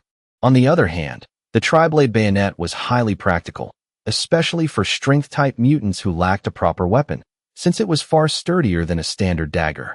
The scrawny man only brought cold weapons to trade, mostly because he lacked firearms and refused to part with his most prized possessions. Everyone's eyes instantly gravitated toward the man in the fur coat, as it was common knowledge that only the Seven Gods team occasionally put firearms up for trade. Boss Yuan spoke up. Brother Bai, you've got to uphold our reputation this time. Bring out the real deal. Didn't you say you were bringing a machine gun today? I've been looking forward to it. Haha, Boss Yuan, you flatter me too much. The man in the fur coat laughed heartily. I only have one machine gun myself, so how could I possibly sell it? Bringing a few Type 81 rifles is more than enough. High accuracy, great handling. Anyone would hoard them for themselves. The fact that I'm putting 2 up for trade is already showing you guys a massive favor. On top of that, I have a semi-automatic rifle, complete with 600 rounds of ammunition. He casually rested his foot on the crawling girl's back, as if she were a footstool. The girl trembled violently, but didn't dare to resist. She knew all too well that any resistance would bring catastrophic consequences. 3 rifles and 600 rounds of ammo. Brother Bai truly was generous. Dozens of eyes burned with naked greed. In the apocalypse, firearms were expensive, but ammunition was practically priceless. 600 rounds was an absolute fortune. Huh. Brother Bai is incredibly generous. I thought I came prepared, but it looks like I still don't have enough to take those guns off your hands. Boss Yuan sighed. Come on, Boss Yuan, you can't hog all the firearms for yourself. The bald, middle-aged guy who had insulted me earlier chuckled, unzipping a duffel bag in front of him. Instantly, 7 or 8 round frag grenades rolled out onto the table. Grenades. Now that was premium gear. Even Boss Yuan's eyes widened, his flabby face twitching with excitement. He absolutely coveted explosives like these.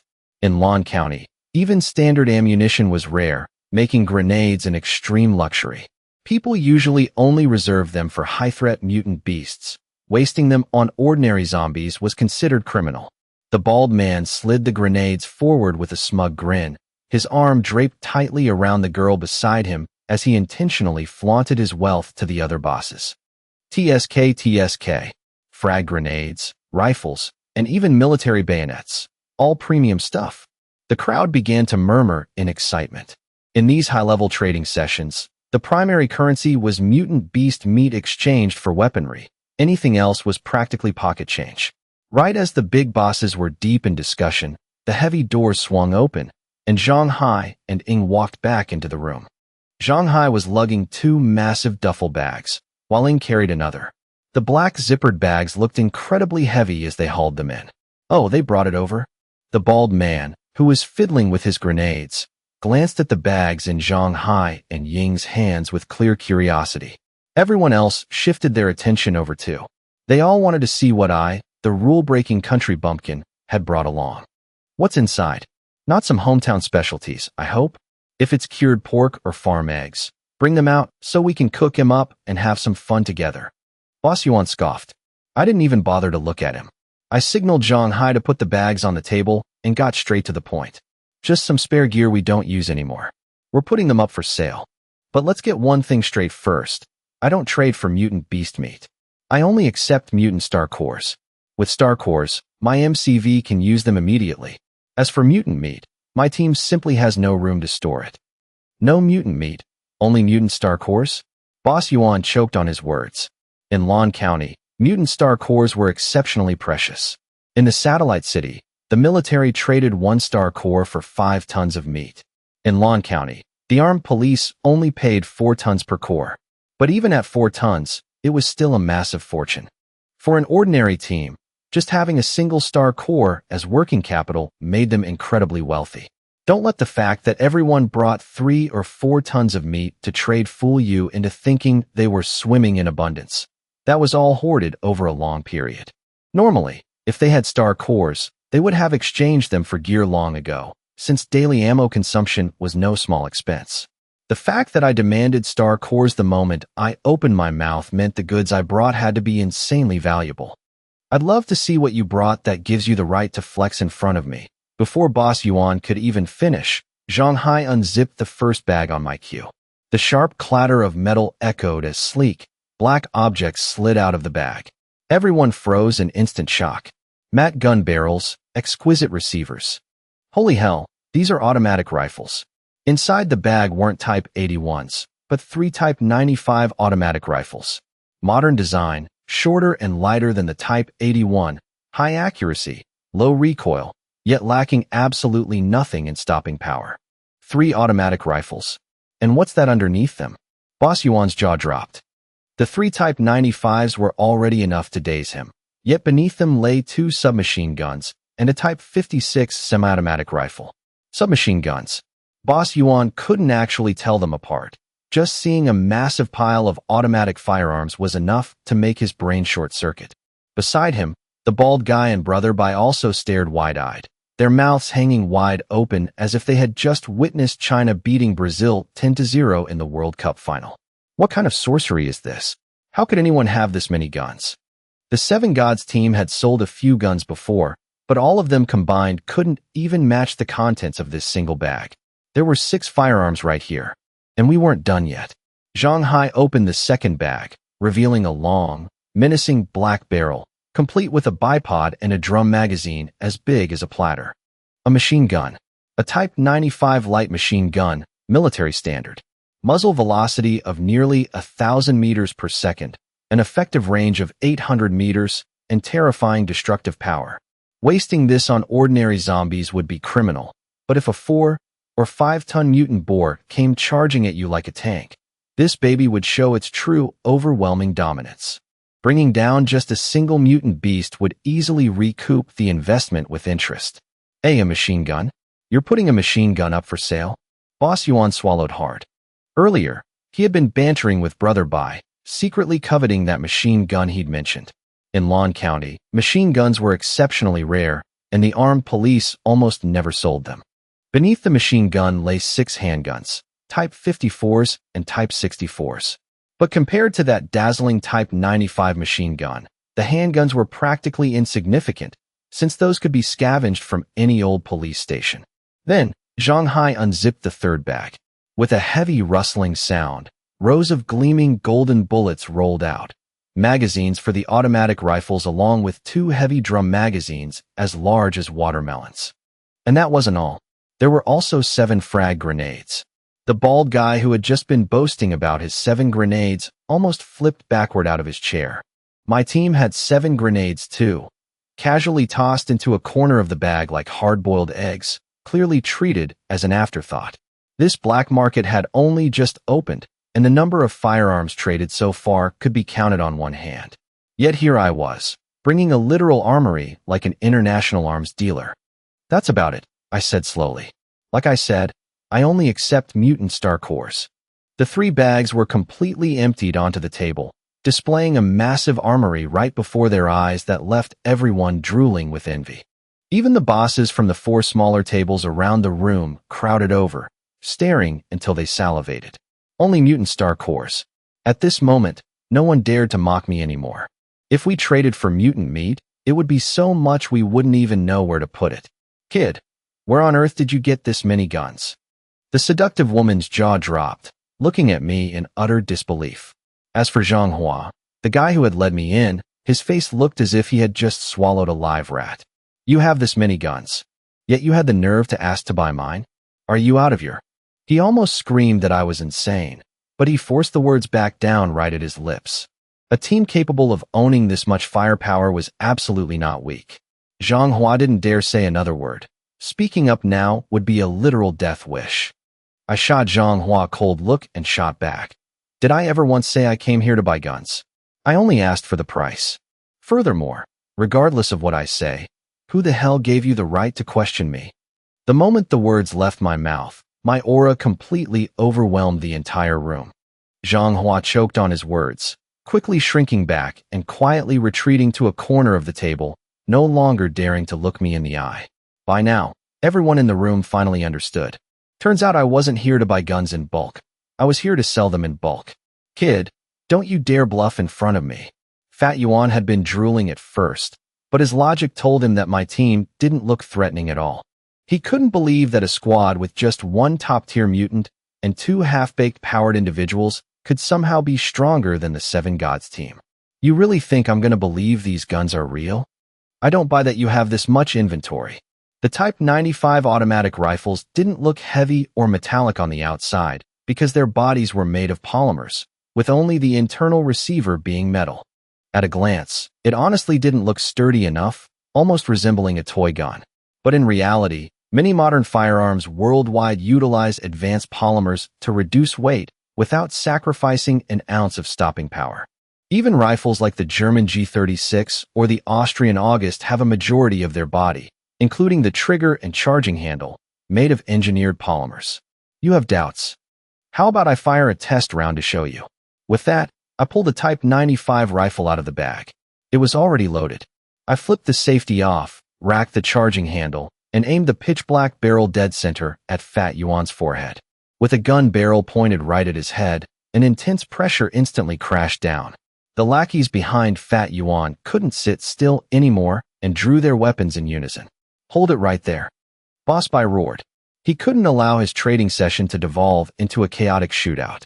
Otherwise, this black market would be completely finished. Put the gun down. His gaze swept across me, sharp and ice-cold. At this moment, thoughts of murder and robbery had undoubtedly crossed his mind. Ever since the apocalypse, under-the-table betrayals were common, and the number of people who died at the hands of the living was no less than those who perished in the jaws of the zombies. He evaluated my team. Daring to flaunt such a massive amount of wealth right in front of everyone at the trading session. Where did we get this kind of confidence? I looked like an ordinary person, but the absolute composure I showed while sitting there made him think twice about underestimating me. Initially, he thought it was just all for show, but now he wasn't so sure. Even so, in his eyes, Jiang Zhuiying and I were the only 2 mutants. The beauty next to me was just eye candy, and the 2 muscular guys behind us, despite having guns, could hardly pose a real threat. He believed his assessment was spot on, and the 7 Gods team would absolutely not lose. Launching an attack inside the black market was out of the question, but what if we left this place? Boss Bai silently schemed. My friend, why don't you put the gun down? A youthful voice chimed in. The speaker was a young man in jeans and a t-shirt, looking like a college student. He was the 3rd in command of the 7 Gods team. From the very beginning until now, he had remained very quiet. I glanced at him, but kept my posture unchanged, letting out a faint smile. This fat piece of trash claimed our stuff is fake, so what's the harm in firing a test shot? Fat Yuan clearly felt the pressure from the muzzle, but still forced himself to talk tough. It's all polymer. Who knows if it's real or fake? Unless we go to the firing range and blast a few rounds, I won't buy it. Despite his words, his voice had noticeably weakened. He didn't actually dare to let me pull the trigger.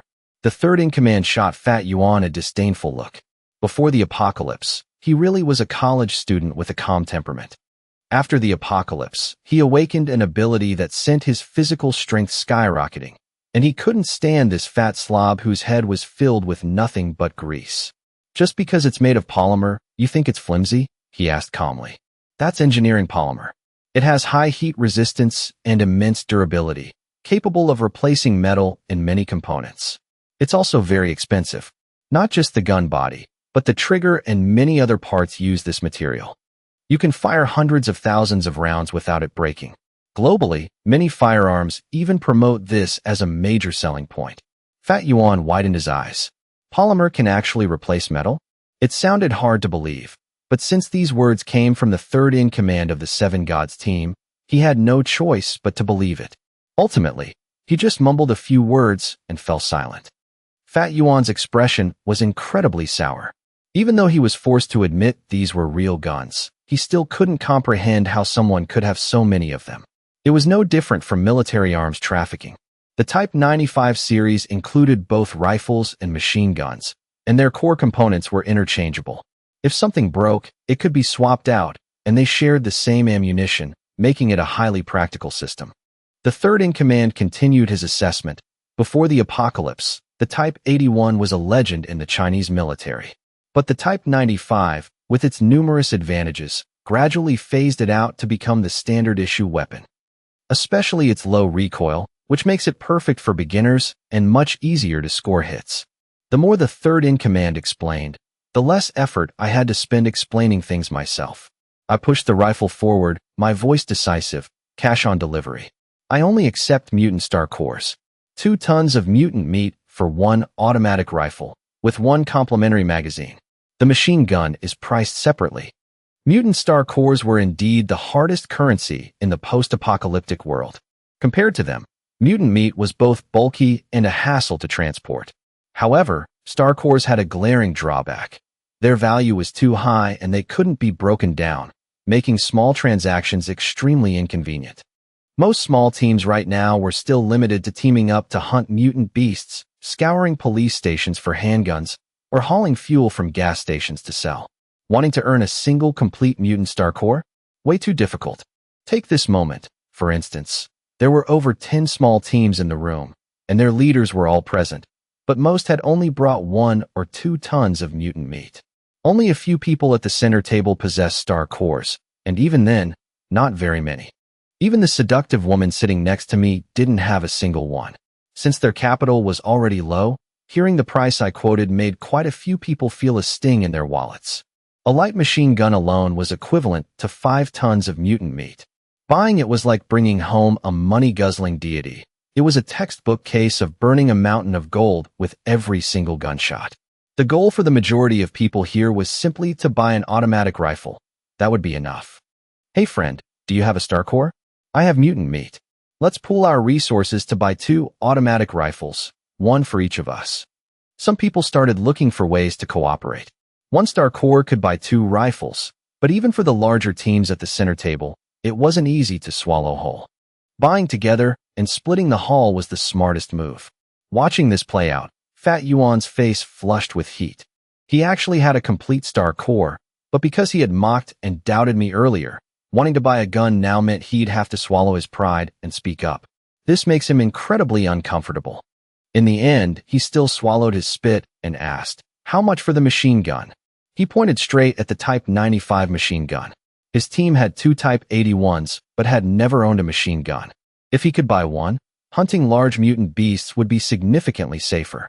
He used to act all arrogant, but I knew that during his hunt for the mutant black boar, he had nearly died multiple times, ultimately paying the price of a human life just to kill the beast. 5 tons. I held up 5 fingers. Includes 2 spare drum magazines. Ammo is sold separately. 5 tons. Hearing this, the fat guy felt a sting of financial pain. A Type 95 machine gun worked best when paired with a Type 95 rifle to share the same ammunition system, and he would still have to buy extra ammo.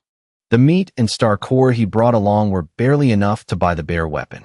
If he bought it but had no ammo, how was he supposed to shoot? Once a machine gun opened fire, it burned through bullets like water. If he successfully hunted mutant beasts, he could recoup his losses. Otherwise, he'd surely starve to death. But his ambition was still there. If he wanted to expand his power, a machine gun was indispensable. He took a few puffs of his cigar, just about to open his mouth when right at that moment, Brother Bai of the Seven Gods team slammed 2 mutant star cores onto the table. 2 star cores, equivalent to 8 tons of meat. I'll take 1 Type 95 rifle and 1 Type 95 machine gun. For the remainder, I want to buy grenades and ammunition. Furthermore, I want to trade a Type 81 to exchange for another Type 95 rifle. Boss Bai stood up, draped in his fur coat, his hand gripping the star cores tightly. Even for the leader of the black market, coughing up this kind of money wasn't easy. Producing 2 star cores at once. Only the Seven Gods team had that kind of financial muscle. Even so, it was a hefty loss for them. Otherwise, he wouldn't have resorted to trading his Type 81 rifle. The Type 95 series unleashed far greater combat effectiveness when the rifle and light machine gun were paired together. 1 rifle was clearly not enough, but he didn't dare buy more, making a weapon swap a highly acceptable compromise. I looked at Boss Bai. This gaunt man in a fur coat and military boots, leading a girl like a hound, looked every bit the ruthless villain. I knew perfectly well that flaunting this many firearms would definitely provoke greed, and we might even face an ambush on our way back. But I wasn't worried. The fully armored, bulletproof MCV was my ultimate trump card. I came to the black market specifically to trade for star cores. If I let the fear of being robbed stop me, I might as well just tie my own hands. Let them come. If it's a flood, I'll dam it. If it's an army, I'll crush it. Whoever dares to rob me will pay with their life. Kill 1 if 1 comes. Kill 2 if a pair arrives. I nodded, pushing the Type 95 rifle and the Type 95 light machine gun toward Boss Bai, along with 2 fully loaded drum magazines, 2 frag grenades, and an extra ammo box. The transaction was complete, and 2 mutant star cores fell into my hands. The star cores felt cold and solid, reflecting an ethereal, 7-colored glow under the lights, looking as exquisite as the most flawless gemstones. 2 cores. This was the first time I had obtained 2 mutant star cores simultaneously. With these, I could either upgrade the MCV or synthesize a gene evolution fluid to strengthen myself. The feeling of holding the star cores in my palm was pure bliss. A surge of excitement welled up inside me, but my expression remained completely stoic, projecting an aura of profound, unfathomable calm, as if I were a man entirely accustomed to massive wealth. Honestly, there was no need to fake it. Someone who could casually pull out more than a dozen firearms was obviously not poor. Keep them safe, I said, casually handing the star cores to Ing. This sight made everyone's eyes widen in surprise. Handing over such invaluable treasures to a mere piece of eye candy? Ing accepted the star cores and immediately stepped outside. She walked a single lap around the MCV without even stepping inside, and then quickly returned. As the MCV manager, she could deposit items directly into the vehicle's storage space. The whole process looked like a magic trick. The star cores vanished into thin air, and no one could figure out how she did it. All right, let's continue the trade, I said, breathing a quiet sigh of relief. Star cores were only truly safe once they were secured inside the MCV. Carrying them on my person always left me slightly worried that some desperate fool might try their luck along the way. I want to buy the remaining Type 95 rifle, 1 submachine gun, and some grenades, Fat Yuan said gloomily. He had just worked up all his courage, his palms drenched in sweat, only to have the light machine gun snatched away by Boss Bai at the final second. Watching it slip through his fingers was agonizing, but there was nothing he could do. Left with no other choice, he had to target the remaining Type 95 rifle. Who could he blame but his own lack of wealth? Fat Yuan's distressed behavior was witnessed by everyone in the room. In their past impressions, He was a wealthy tycoon who spent money lavishly. Yet now, he looked as though he wanted to smoke his cigar down to the filter in just a few desperate puffs. This only served to remind everyone just what an astronomical fortune those 3 bags of military gear truly represented. I'll take the traded Type 81 rifle, plus the Type 56 semi-automatic rifle, 2 Type 54 pistols, 300 rounds of ammo, and 3 frag grenades. The bald, middle-aged guy and the scrawny man pooled their resources together, jointly putting up a single mutant star core to purchase that entire lot. The change from the star core transaction was split between the participating buyers right on the spot. Watching the various groups, some buying in bulk, others pooling together, they rapidly cleared out the stash of military gear I had brought. Now, I was left with only 1 submachine gun, 3 pistols, and 2 frag grenades. In return, I had amassed a grand total of 4 mutant star cores. For star cores, this number was equivalent to the entire sum of star cores I had earned across all my previous battles combined. With this haul, whether it was my personal strength or the combat capabilities of the MCV, everything was poised to take a massive leap forward. I had no shortage of metal, as the MCV's warehouse already held hundreds of tons of it. All I needed were star cores to trigger an immediate upgrade. Little brother, you really are something else. Watching you makes my heart race. The beautiful woman in her early 30s sitting next to me purred, her voice dripping like honey. I glanced at her, not particularly fond of this overly familiar, big sister, little brother talk, but I still replied with a calm smile. I've gathered enough star cores. The remaining guns and grenades won't be sold for star cores anymore. I'll only trade them for mutant meat. The submachine gun goes for 1 ton of mutant meat, and the 3 pistols are 500 kilograms each. In this black market, handguns weren't a highly sought-after commodity. Anyone who could raid a police station wouldn't lack pistols. Especially the Type 64 pistol. Because of its weak stopping power, people openly mocked it as a toy cap gun. However, the Type 54 pistol still had a market, and 500 kilograms of mutant meat was the standard going rate. As for the submachine gun, its power fell short of a rifle, but it was more than enough for clearing ordinary zombies. Its effectiveness only dropped noticeably when facing larger mutant beasts. The beautiful woman giggled. Well, I'm quite poor right now. I didn't bring much meat this time, and I still have to buy a Type 81 rifle and a few hundred rounds of ammo from Boss Buy. But I really do fancy that submachine gun and those grenades. Although the submachine gun was weaker, its saving grace was that it used pistol ammunition, which was vastly cheaper than rifle rounds in the apocalypse. I had sold almost all of my firearms, but the trading session continued. Others took turns bringing out their items for exchange. I also had a few specific materials I wanted to buy to aid the MCV's evolution, but I wasn't holding my breath for this particular market. The leaders of the 10-odd small teams in the room took turns displaying their goods. However, compared to the massive armory I had just unveiled, their items looked incredibly dull. The teams at the center table fared slightly better, while the goods from the 4 outer tables were entirely mediocre. Combat knives, bulletproof vests, and military rations were laid out, but hardly anyone admired or bothered to inquire about them. I noticed 2 military 3-edged daggers and bought them both. I kept one for myself and handed the other to Ying. As for Jiang Zhuiying, she was better suited to her specialized chain-link sword, a weapon where the reinforced chain alone cost more than an automatic rifle. I caressed the 3-edged dagger in my hand.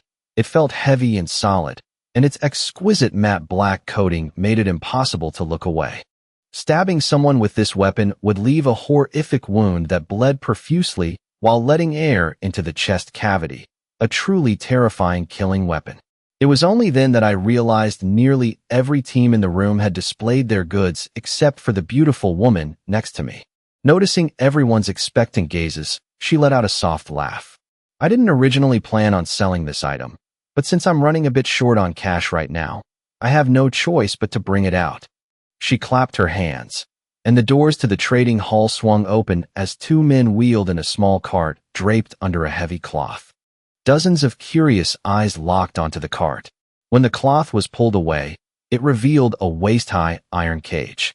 Crouching inside was a young girl, curled inward tightly. She wore a tattered white dress, her frame looking exceptionally fragile and thin. Her eyes were long and sharp, but her pupils were a highly unusual shade of gray. This girl is stunningly beautiful, but is this really the merchandise Sister Hong intends to sell? The bald guy who had bought the grenade spoke up, his voice tinged with disappointment. Quite a few others reacted similarly. In the apocalypse, physical beauty had lost almost all of its practical value. In the old world, a beautiful woman was a luxury. But now that raw power was the ultimate metric, having strength meant having everything. A single bag of bread was enough to buy a woman for a night. So why would anyone waste precious mutant meat to purchase one permanently? Yet, not everyone was indifferent. Fat Yuan stared intently at the girl in the cage, his fleshy hand unconsciously wiping away a trail of drool. To him, this was the ultimate delicacy. He had a particular weakness for fragile-looking girls like her. Despite his burning desire, Fat Yuan wasn't stupid. He mentally calculated her worth to be worth a few dozen kilograms of mutant meat at the absolute most. However, a few of the top-tier powerhouses in the room, including Jiang Zhuing, myself with my newly evolved brain, and a couple of others, instantly sensed an incredibly faint but distinct energy fluctuation radiating from the girl's body. There's an energy fluctuation. Could she be an ability user? Sister Hong understood these people's psychology perfectly. Some really wanted to buy her, but thought she'd be dirt cheap. They were dead wrong. This girl is no ordinary commodity. Let me tell you a bit about her background. Sister Hong continued, her voice slow and deliberate. Her name is Ren Shiyu, the granddaughter of Old Run and Jinling. Do you know who Old Run is? She paused right there. I noticed that among the squad leaders present, quite a few were at the bottom of society before the apocalypse. Just struggling to eat every day was exhausting enough. Take Fatty Yuan, for example. He could barely read fluently, let alone grasp the concept of high society. So the name Old Run meant absolutely nothing to them. But some did know. The college student-looking guy from earlier spoke up coldly. Old Run is the chairman of the Renki Group. He later retired behind the scenes. Everyone must have heard of this corporation. The room erupted in murmurs. Renki Group was a massive manufacturing enterprise in Jinling with profound industry influence. Was this frail girl before them really the princess of that corporation? With that status, she belonged to a completely different world before the apocalypse. Let alone now, when that very princess was locked inside an iron cage. In that moment, I could clearly feel a twisted excitement spreading through the room. Fatty Yuan, in particular, couldn't sit still. His face flushed red, his eyes glued to Ren Shiyu. His hands groped and squeezed the girl next to him so hard she was in pain, but didn't dare resist. Sister Hong stepped down from the round steel table. Standing next to the iron cage, she leaned in for a closer look and continued. Ren Shiyu is Old Ren's most doted-on granddaughter. Not only is she beautiful, but she's also brilliant. At 20, she went to the US for her MBA, then returned to help Old Ren manage the corporation. Nominally the chairman's assistant, she practically ran half the company. Such a wealthy heiress shouldn't have fallen into her hands in the apocalypse. Sister Hong mentioned that the military had organized safe islands. With her background and abilities, Ren Shiyu naturally had a ticket to the island. But on the way, her father mutated and bit her mother to death. Then, tragedy followed tragedy. I wasn't surprised hearing this. I knew about the safe islands. Li Yusin's family had gone there early on. Only the upper class and elites got tickets. But in the face of the virus, no one was an exception. Even the most outstanding individuals could turn into zombies mid-journey and be executed on the spot. Even an entire escort squad could collapse in an instant. A dark-skinned ability user with a scruffy beard cursed vulgarly, hating the government for protecting the elites. He dreamed of building a kingdom in the wasteland and invading the safe islands. Sister Hong just sneered, ignoring him, and continued. Ren Shiyu narrowly escaped death and wandered around before falling into my hands. And the special part is, she has awakened an ability. Ordinary people were shocked, but the ability users weren't too surprised. Locking an ability user in a cage to sell? Wouldn't it be more valuable to recruit her to their side? Sister Hong explained that her ability was mental type, telepathic communication without words. But zombies are mindless, and it's even more useless against mutant beasts, so it's practically worthless. I pondered this. Is a mental ability really that useless? The woman smiled suggestively, saying that because of her mental ability, Rin Xiu was extremely sensitive. Her senses were far stronger than an ordinary person's. In bed, she would react intensely to any stimulation. Add telepathic contact to that, and the experience would be on a whole other level. She even guaranteed that she was still a virgin and had never been in love. It's a pity I'm a woman, otherwise I'd keep her for myself. Saying that, Sister Hong sat on the iron cage, crossing her black-stockinged legs, and smiled as she looked around. All of this combined made the men in the room, especially those who used to be at the bottom of society, burn with lust. The apocalypse forced them to climb up, to control the fates of others. And now, the chance to crush a former high society heiress was right in front of them. The thrill was irresistible. Not just Fatty Yuan, even the college student-looking guy from the Seven Gods squad was moved. I heard him reminiscing about his graduation, how he had applied to the Renki group among over 1,000 students, only to be eliminated in the first round.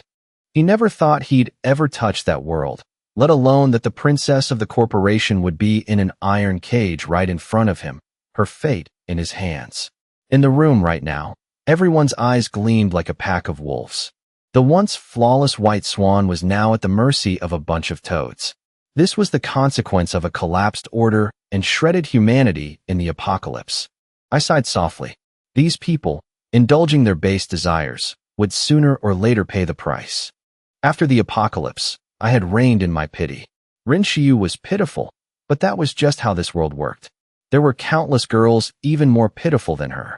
I couldn't pay a massive price to save her just because she was beautiful or came from a wealthy background. Until I found a way to utilize her mental ability, she was just a vase to me. I couldn't bring her along. Women in the apocalypse, especially those without power, almost all faced a tragic fate. Rin Xiu's fate was sealed the moment she was captured by Sister Hong. I glanced at Sister Hong. This woman had a sweet mouth, but a venomous heart. She acted amiable from start to finish, yet for the sake of profit, she could casually push a frail girl into a living hell.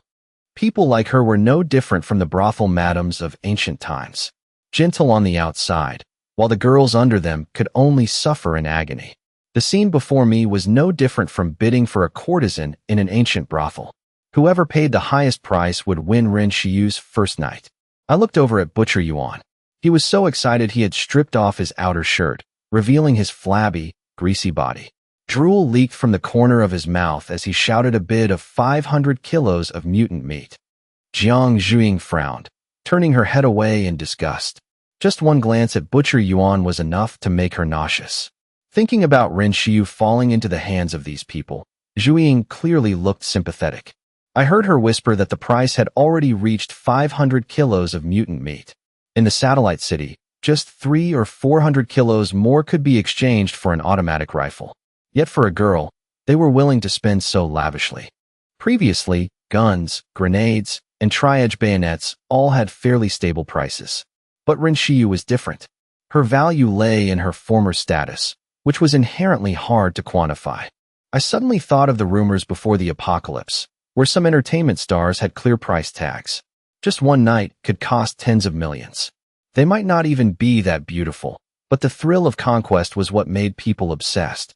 Many wealthy bosses, even if they weren't exactly flush with cash, were still willing to throw piles of money to chase a star or even just an internet influencer. The current scene wasn't much different. I stood still and observed, not joining the bidding war. Fatty Yuan was the most eager. He used to be just a butcher selling meat, yet now he had become a man of power. Even he couldn't believe this transformation, so he needed to prove it. He needed to conquer a woman he never would have dared to dream of before, to affirm that he now stood above others. Perhaps that was just human nature. Even though I didn't participate in the auction, I didn't want to see Rin Xiu fall into Fatty Yuan's hands either. That scene would be too cruel. Right then, Sister Hong looked at me and smiled, asking why I wasn't interested. Her gaze then swept over Jiang Zhuing and Ying with deep implication. In her eyes, I looked like a lucky kid enjoying the best of both worlds. On one side was a pure, adorable girl, and on the other, a seductive, mesmerizing woman. Having both was truly something to make others jealous. But Rin Xiu was different. Not only was she beautiful, but she also carried a status that made men crave to conquer her. I shook my head, saying that even if I wanted to compete, I couldn't win. As I spoke, I accidentally glanced at Boss Bai and noticed he was looking at me too. His gaze was as sharp and cold as a bullet piercing right through me. I frowned slightly. Right then, Ying's voice echoed in my mind. She said this man harbored killing intent toward me. As the mobile base's steward, she could communicate with me directly through the starseed. Killing intent is a very vague thing. Even veteran espers find it hard to sense, but Ying noticed it. I kept my face calm. Right now, I have 4 mutant cores on me, a massive fortune. It'd be stranger if Boss Bai wasn't tempted. Not to mention, my team has weapons. If he kills us, he'd score a massive haul. Right then, Boss Bai suddenly stood up, tossed his fur coat over the back of his chair, and spoke coldly. He said he'd buy this girl for 1 ton of mutant meat. He was looking at me, but his words were directed at Sister Hong. Sister Hong froze for a moment. Before she could even confirm, Boss Bai turned and added with a cold smirk, plus 200 rounds of ammo. As he spoke, he yanked the chain in his hand hard. The woman crawling at his feet screamed in pain and rolled on the ground. The chain around her neck snapped. Boss Bai dragged the broken chain, walking step by step toward Ren Shiyu's iron cage. The previously tense bidding war instantly deflated. Fatty Yuan was like a popped balloon, opening his mouth but not daring to utter a single word. The leader of the 7 Gods squad had stepped up. How could he dare compete with Boss Bai for a woman? Before the apocalypse, offending a mob boss might just get you suppressed. But after the apocalypse, the price could be your life. Boss Bai's methods, even just from rumors, were enough to make anyone shudder. Boss Bai stood in front of the cage and tossed the collar inside. Ren Shiyu didn't react at all. She just stared straight ahead with cold eyes, seemingly uncaring about his presence. Seeing this, Boss Bai chuckled and said she was quite stubborn, wondering how many days she'd last once she entered his leopard chamber. Hearing leopard chamber, I suddenly froze. That was the place Emperor Zhengde of the Ming dynasty built with a massive amount of silver, where he handled state affairs while keeping wild beasts, exotic beauties, and indulging in debauchery. Though it was despised and criticized, deep down, many secretly dreamed of experiencing it. Before the apocalypse, it was an impossible fantasy. But after the apocalypse, an emperor's dream could actually become reality. Boss Bai building a leopard chamber clearly meant he wanted to imitate the ancient emperors. And this black market was just the beginning. Right then, Boss Bai turned to look at me and smiled. You came to my black market. Surely it wasn't just to sell guns? Is there nothing you want to buy? Boss Bai's question made every eye in the room instantly lock onto me. In this crowd, my team truly stood out. On the surface, we were just a small squad of 5 people, with only 1 peak-level esper. We didn't look strong at all, but no one expected us to possess so many weapons. Everyone was curious about what else I could possibly want to buy. In truth, Boss Bai asked this to probe me, wanting to gauge my team's true strength based on my needs. For some espers, you only need to see their preferred weapon to guess their ability. But what Boss Bai didn't expect was that my answer would be very simple. I do need to buy something, but unfortunately, you guys don't have it. Boss Bai's face instantly darkened. As the master of the black market, he didn't like hearing words like that. The people around also frowned slightly, feeling that I was speaking too arrogantly. Boss Bai stared at me and asked what it was that he didn't have. I calmly replied, a super heavy-duty truck. Payload over 120 tons. Got one. Hearing that, he froze. A super heavy-duty truck? He clearly thought I wanted to buy more weapons. He asked what I needed that for. I sat in my chair, lightly rubbing a few bullets in my hand, and told him that wasn't his concern. A few days ago, when the Starseed completed its 2nd upgrade, aside from adding a butler for the base vehicle, it also unlocked a crucial function, the 2nd scan.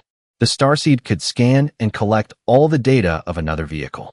Before the apocalypse, due to limited time and conditions, I could only choose a medium-sized minibus to modify. But now it was different. I had the means to find a better vehicle. I still hadn't activated the 2nd scan because once scanned, it couldn't be changed. I wanted to wait until I found the absolute best vehicle. If possible, I even wanted an aircraft carrier or a nuclear submarine, but the Starseed directly rejected those. Ing also told me I was thinking too far ahead.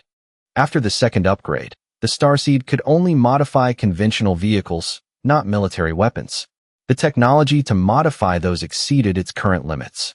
Even a main battle tank was out of the question, let alone an aircraft carrier, which would also consume a colossal amount of fuel, nearly impossible to find in the apocalypse. Even so, listening to Ying's analysis, I still felt incredibly excited about the future, especially the prospect of owning a massive nuclear-powered vehicle, a true mobile fortress on land. But that was for the future. Right now, what I needed was a suitable vehicle for the second upgrade. The current medium minibus was like a mobile home. It was fine for living, but it lacked combat power and ramming capability. I wanted a steel monster that could directly crush anything in its path. The starseed had set a very clear limit. If the vehicle was too heavy, the modification efficiency would drop. The ideal weight range was between 120 to 160 tons. What did this number mean? Some large-scale construction machinery weighed hundreds of tons just by themselves. Transporting them required super heavy-duty trucks with over 20 wheels, and crossing a bridge required a special permit. That was exactly the kind of vehicle I needed to upgrade into a mobile base. But the problem was, these vehicles were extremely rare.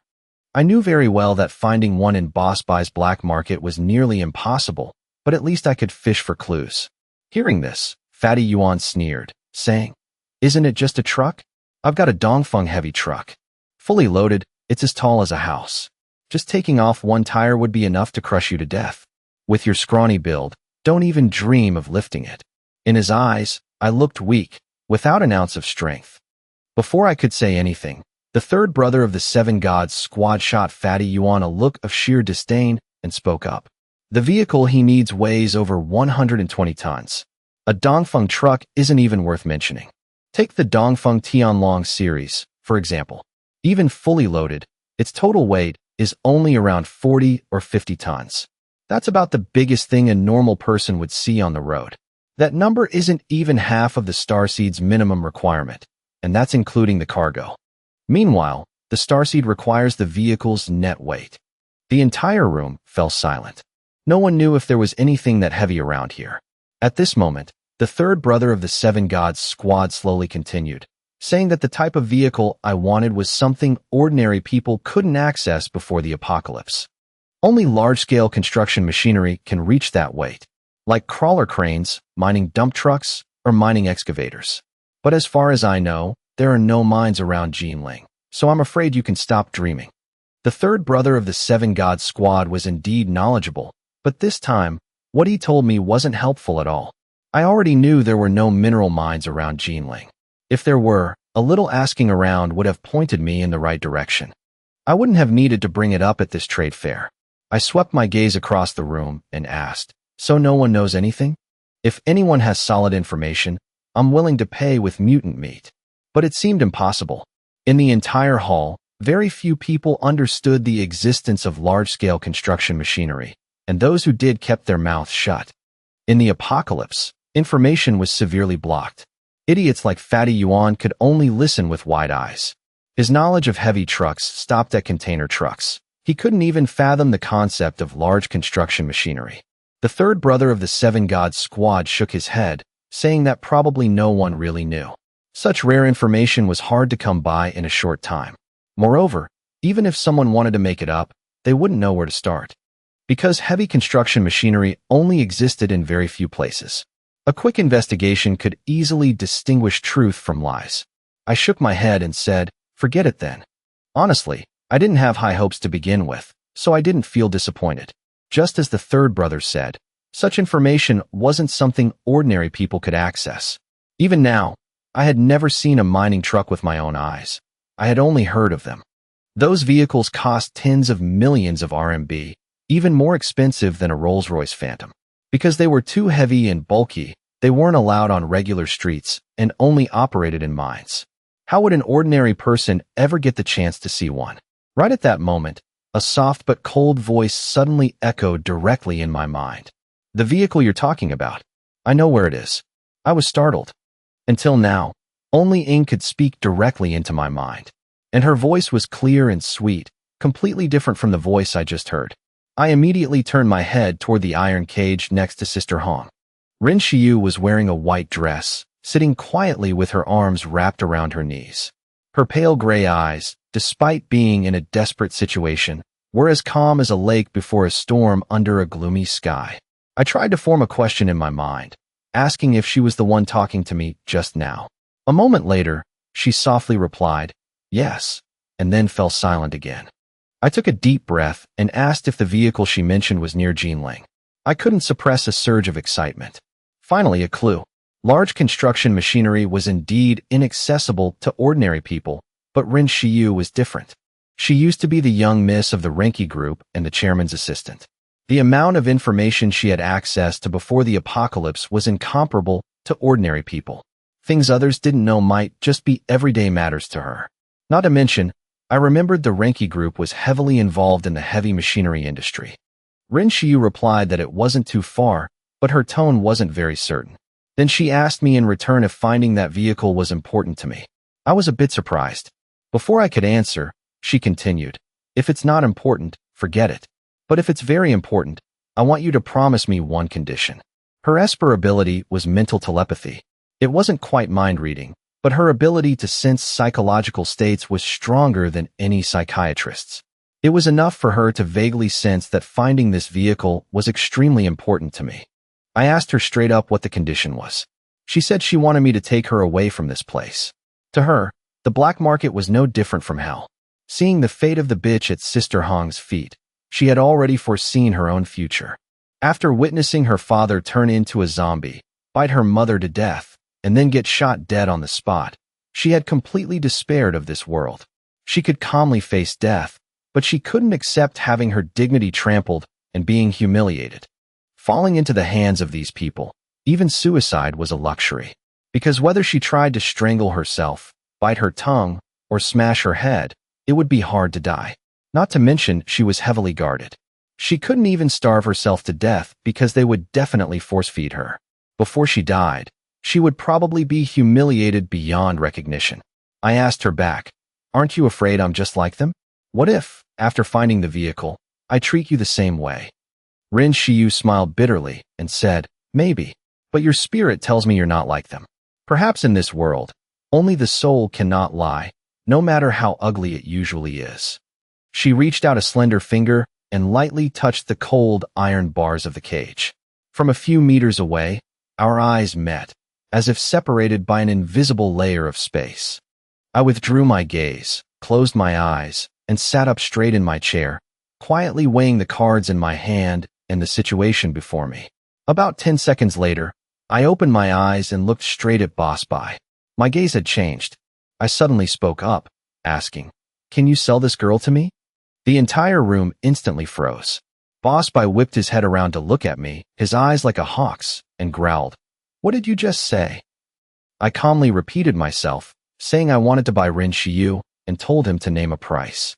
Jiang Zhuiying, Sun Kuan, and Zhang Hai were all shocked, not understanding why I was suddenly doing this. Because I had previously said that there were too many pitiful people in the apocalypse, and we couldn't save them all. Fatty Yuan and the others were also baffled. In their eyes, if I really had my eyes on Rin Shiyu, I would have bid earlier. Why wait until Boss Bai finalized the price before jumping in? Fatty Yuan sneered, saying I was just a lecher like him, so why pretend to be noble? Now I was acting impulsively over a girl. Too bad. Let's see how long he lives after daring to snatch Boss Bai's woman. He didn't even bother to hide his disdain for me anymore, because he had already bought the guns and had nothing left to fear. He was the one who lusted after Rin Shiyu the most in this room, but once Boss Bai spoke up, he didn't dare make a peep. Now that I suddenly jumped out, in his eyes, I was just courting death. Fatty Yuan was eager to see me get dealt with. Even a mighty dragon couldn't suppress a local snake, let alone the fact that Boss Bai wasn't a snake, but a massive tiger. On his turf, who could gain the upper hand? This kid was dead meat. Let's see how Boss Bai handles him. Daring to snatch Boss Bai's woman. He's completely insane. Someone chuckled mockingly. They couldn't get what was being fought over, so if a fight broke out over this, or even if someone died, it would be all the more entertaining. Boss Bai suddenly burst into laughter. Huh, I, Bai Zhanshan, explicitly claimed this woman, yet you dare to snatch her from my hands? What gives you the right? I calmly replied, nothing. It's just an exchange of interests. I can offer a price that will satisfy you. I believe your ambitions don't stop at this little black market. Otherwise, you wouldn't have rushed to set it up to accumulate wealth so quickly. To expand your power, initial accumulation is crucial. Giving up profits for a woman isn't worth it, right? I understood Bai Zhanshan very well. Lustful, greedy, ruthless, thirsting for power and wealth, wanting to grasp everything. But he wasn't the type to let lust blind him. He knew how to choose, knew what was more important. He was a man with ambitions of hegemony. Bai Zhanshan laughed, his eyes flashing. Interests? How much can you give me? Oh, I get it. Let me guess. You didn't bid earlier, but now you want to snatch this girl from me. Why? Is it because Rin Xiu has telepathic abilities and said something to you? As he spoke, his gaze swept toward Rin Xiu like a sharp knife, carrying a cold, invasive intent. He had heard Sister Hong mention her ability and noticed the moment she and I locked eyes. To make me change my mind and risk offending him to buy her, it had to be for a very important reason. Therefore, he couldn't let her go easily. He looked at me, and I remained silent. I couldn't deny his sharpness. Bai Zhanshan suddenly held up 4 fingers. For mutant cores. You said exchange of interests, right? I'll sell this girl to you. Give me for mutant cores. The entire room gasped. For mutant cores? Earlier, I sold a whole pile of weapons and only made about that much. Now he wanted me to cough it all up. A lion opening its maw wasn't enough to describe this greed. It was too tyrannical. My face darkened. In the apocalypse, the strong prey on the weak, but Bai Zhanshan was also a strong one. He bought her first, and I accepted letting him name a price, but this price was absurd. It seems you really don't want to yield, I asked slowly. Bai Zhanshan laughed loudly. I am yielding. Those 4 mutant cores, you have them, don't you? But if you don't pay, did you think just 1 or 2 tons of mutant meat would make me yield? If someone fancies my woman in the future, can they just bring some meat and take her away? If that's how it is for women, what about other things? His voice was full of contempt. To him, it wasn't just about interests, but also authority. To become a hegemon, the path is naturally paved with blood. Gains and losses aren't just calculated in interests, but in control. He wouldn't allow anyone outside his control to cause trouble, especially on his turf. I don't limit myself to this black market. But where I stand, I make the rules, even if it's just a ruined town or a pile of rubble. With that, he stood up. His tall, gaunt figure exuded a pressure that made the air feel as heavy as lead. I remained seated. The atmosphere froze. Many eyes looked at me with disdain, everyone thinking I was at a dead end. At this moment, in their eyes, I only had 2 choices, bow my head or die. Someone whispered that I was an idiot to think making money off Boss Buy was easy. Those 4 mutant cores were the price to buy my life. But I knew better than anyone else. Today, with or without Rin Xiu, the outcome wouldn't be pretty. Before I even offered to buy her, Bai Zhanshan had repeatedly shown killing intent. He definitely wouldn't let those 4 mutant cores go. Fighting over Rin Xiu was just an excuse. Without this excuse, he'd find another, or even attack us directly on the road. I sat still. Behind me, Sun Quan and Zhang Hai were sweating, gripping their guns tightly. Then I suddenly spoke, my voice hard. Very well. At that exact moment, Ying, standing next to me, suddenly moved. Her slender figure lunged forward like the wind. Holding the triangular bayonet she just bought at the black market, she turned into a black blur, charging straight at Bai Zhanshan. Everything happened so fast that the naked eye could barely keep up. Bai Zhanshan was horrified. He had been on guard against a sudden attack, but most of his attention was focused on Jiang Zhuiying, as she was the strongest Esper on my team. He completely didn't expect the first person to strike would be the girl in black standing next to me. With her tall figure, full bust, and long, straight legs, anyone would think she was just a vase I kept by my side. Yet the moment she made her move, she didn't say a word. Her body shot forward like lightning, and her target was Bai Zhanshan himself. Right on his turf, facing the clear reality that he was the strongest, she still dared to attack. You're courting death, Bai Zhanshan roared. The roar didn't sound human, but like a wild beast, bursting straight from his chest, making everyone's eardrums ache. His shirt ripped apart, his muscles bulged, and long fur covered his face and body. In the blink of an eye, he transformed into a werbear. This was a beast transformation Esper ability, activating the bloodline of a fierce beast. Like the blood wolf from before, in the early stages of the apocalypse, this was an extremely terrifying ability. Bears were slow, but their strength and defense were overwhelming.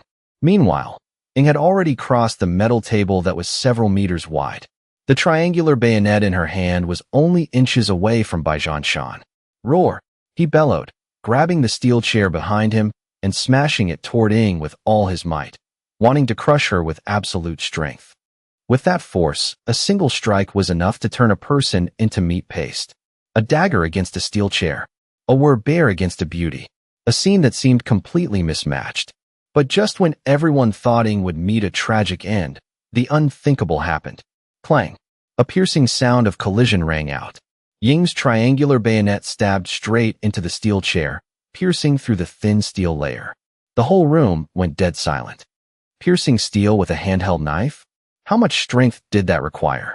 Before they could finish marveling, Ing pressed down hard on the chair with both hands, forcing it back against Baijianshan. Both of them held onto the chair, but his strength didn't gain the upper hand. He was utterly shocked, unable to believe this was the strength of a woman. Immediately after, Ing used the chair as a fulcrum, twisted her body neatly, and whipped her long legs up like a lash, aiming straight for his throat. A lethal kick. Baijianshan panicked. Unable to break free, he only had time to raise his arm to block. The kick landed on his arm, penetrating the thick bare skin. A bone-chilling sound of collision echoed. Ying's strength came from muscle enhancement, something I had set up on a whim, and now it was making Baijianshan taste true pain. His arm went numb. Since awakening, he had never met an opponent like this. This woman wasn't a vase.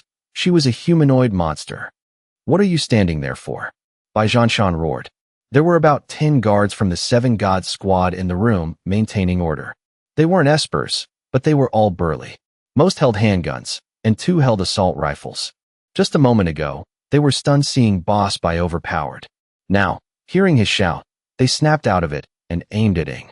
But right at that moment, I had already drawn my Type 54 pistol and immediately opened fire. The moment the fight started, I was ready.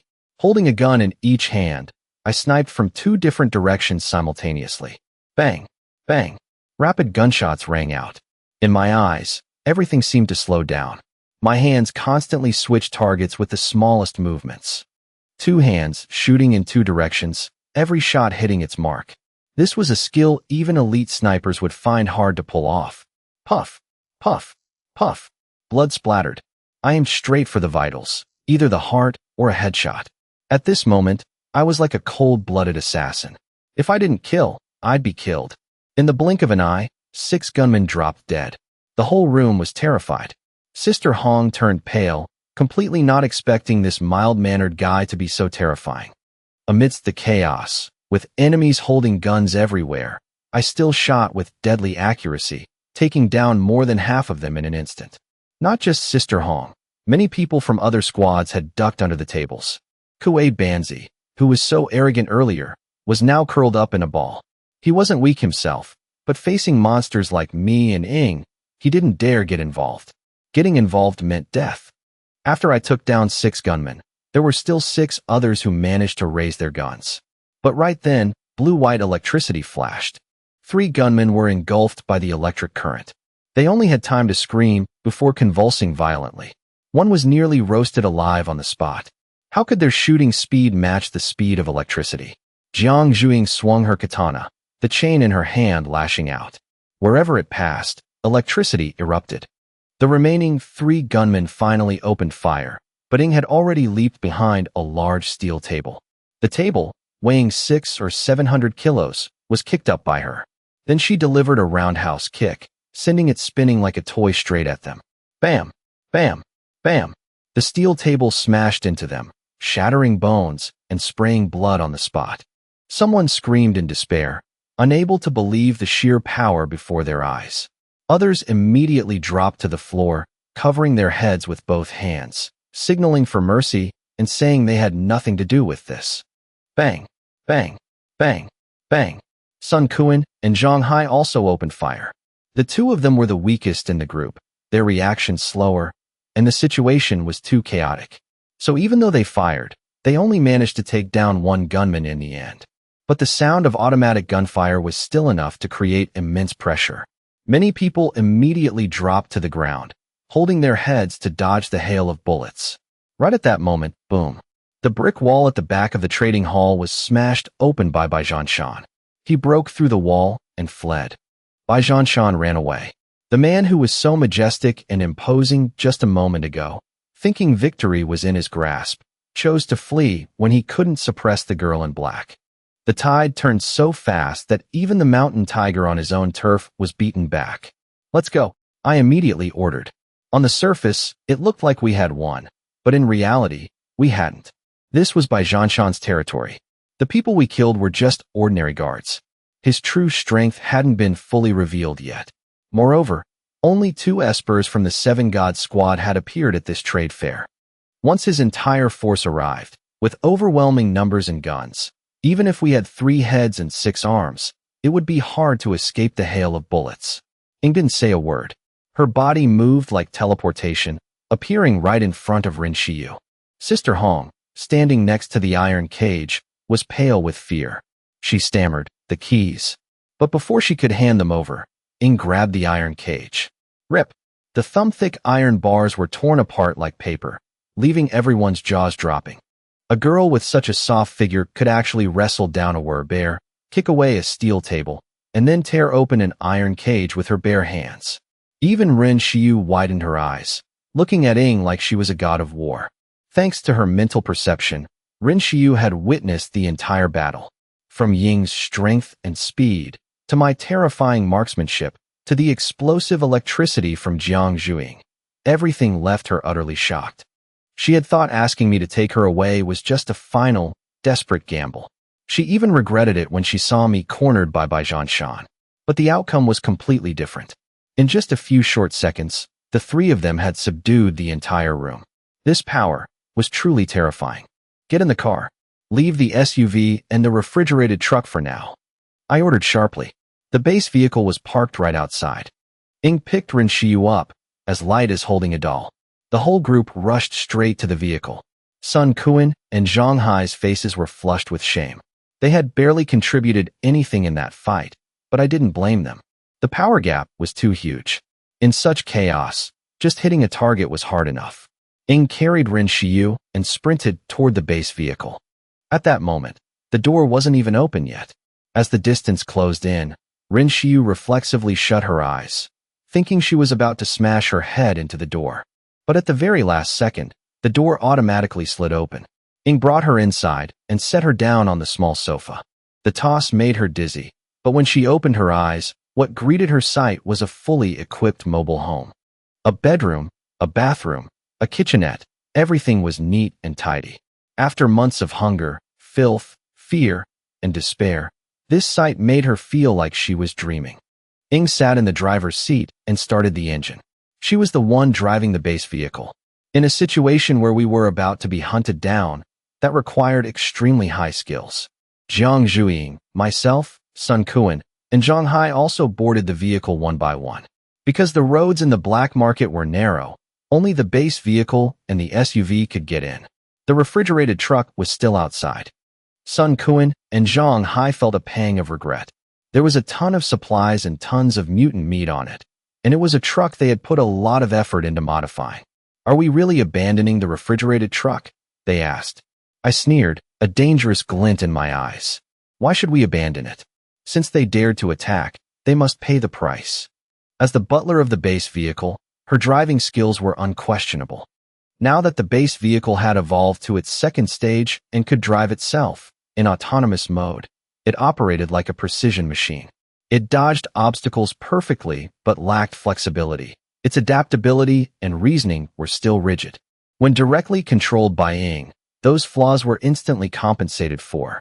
As for me, after activating my brain evolution, my reaction speed was even faster than hers. Under the starseed's adjustments and my brain's support, my driving skills had far surpassed hers. In the blink of an eye, the base vehicle charged straight out of the black market, leaving a mess of chaos behind. "Stop the car. Stop right there." The guards at the black market gate raised their guns to block the road. They still didn't understand what had happened in the trading hall. They only heard the continuous gunfire. But the base vehicle rushed at them with terrifying speed, nearly ramming straight into them, forcing them to hastily dodge to the sides. The engine roared like a jet, and the base vehicle zoomed past in a flash. The gust of wind was so strong it made the two guards stumble and nearly fall. They stared wide-eyed at the vanishing vehicle, only one bewildered thought in their minds. Was that really a normal RV? It accelerated to such a terrifying speed just from the hall to the gate. The entire black market instantly fell into chaos. The Seven Gods squad originally had 7 espers. Right now, there were 5 left in the black market, including the boss, Bai Zhanshan. The 4th brother, He Dao, and the 3rd brother, a college student-looking guy named Su Yang. Besides them, there were 2 other ordinary espers who were weaker. Under Bai Zhanshan's command, He Dao, and Zhu Ping jumped into an off-road vehicle. Bai Zhanshan's face was ashen. Still maintaining his werbear form, he let out a roar full of killing intent. Chase them! Since the apocalypse began and he awakened his ability, this was the first time Bai Zhanshan had suffered such a massive loss. This was his turf. In front of countless squad bosses, he was slapped right in the face by a kid who looked like a student. If he didn't get his dignity back, did he even deserve to be the boss? The modified SUV quickly started up, but while the other cars were still jammed in the parking lot trying to get to the gate, my base vehicle had almost disappeared from sight. This car, how is it so fast? Bai Zhanshan's face turned pale. He had canceled his werbear form and was driving himself, but he still couldn't close the distance. An ordinary RV, unexpectedly modified to this extent. In a fit of rage, he slammed his fist into the steering wheel, caught in a dilemma. He couldn't catch up, but giving up meant losing face. Finally, Bai Zhanshan kicked the car door open, grabbed his machine gun, and stormed back to the trading hall in a huff. The hall was now dead silent. Everyone could clearly feel the fury radiating from Bai Zhanshan. Normally, he was always cold and rarely showed emotion, but now his face was so dark it looked like it could drip water. His gaze swept over the messy room, the shattered furniture, and the bodies lying everywhere. The groups participating in the trade slowly stood up from the rubble, their faces full of shock, and hurriedly avoided his gaze. The anger in his heart made Bai Zhanshan feel like he was burning up. This feeling of humiliation was something he had never tasted before. Damn it! He kicked a chair in front of him. The mangled chair flew far away and crashed heavily onto the ground. But no one dared to speak. After a heavy silence, Bai Zhanshan ordered in a deep voice, "Call the 2nd brother back here." The 2nd brother of the 7 Gods squad was Bai Pinghai, Bai Zhanshan's biological younger brother. Most of the time, Bai Pinghai stayed at the Lan County Armed Police Base. Before the apocalypse, he was just an ordinary office worker. But after both brothers awakened their abilities, Bai Pinghai suddenly became an important figure in this base, even being personally invited by the leadership. He was a mysterious figure, but undoubtedly very strong. Otherwise, he wouldn't have been invited so formally. The fact that the 7 Gods squad occasionally leaked some weapons was also directly related to him, because the guns and ammo in Lan County mainly flowed out from this armed police base. A spontaneous faction formed after the apocalypse, completely independent of the Jinling military. Whispers began to spread among the crowd. Some sighed, saying that Bai Zhanshan calling Bai Pinghai back proved he had truly gone mad. Others sneered, thinking that if they were me, they would have run as far as possible and hidden away. In this chaotic world, finding someone wasn't easy. As long as I didn't return to the black market, there was nothing to fear. But someone retorted, saying that Bai Pinghai used to work with the Criminal Investigation Department. It was highly likely he'd have them track us down. Just relying on tire tracks was enough to find clues. Once we fell into the hands of the Bai brothers, the outcome would be so tragic that just thinking about it sent chills down their spines. I knew very well those rumors weren't just empty talk.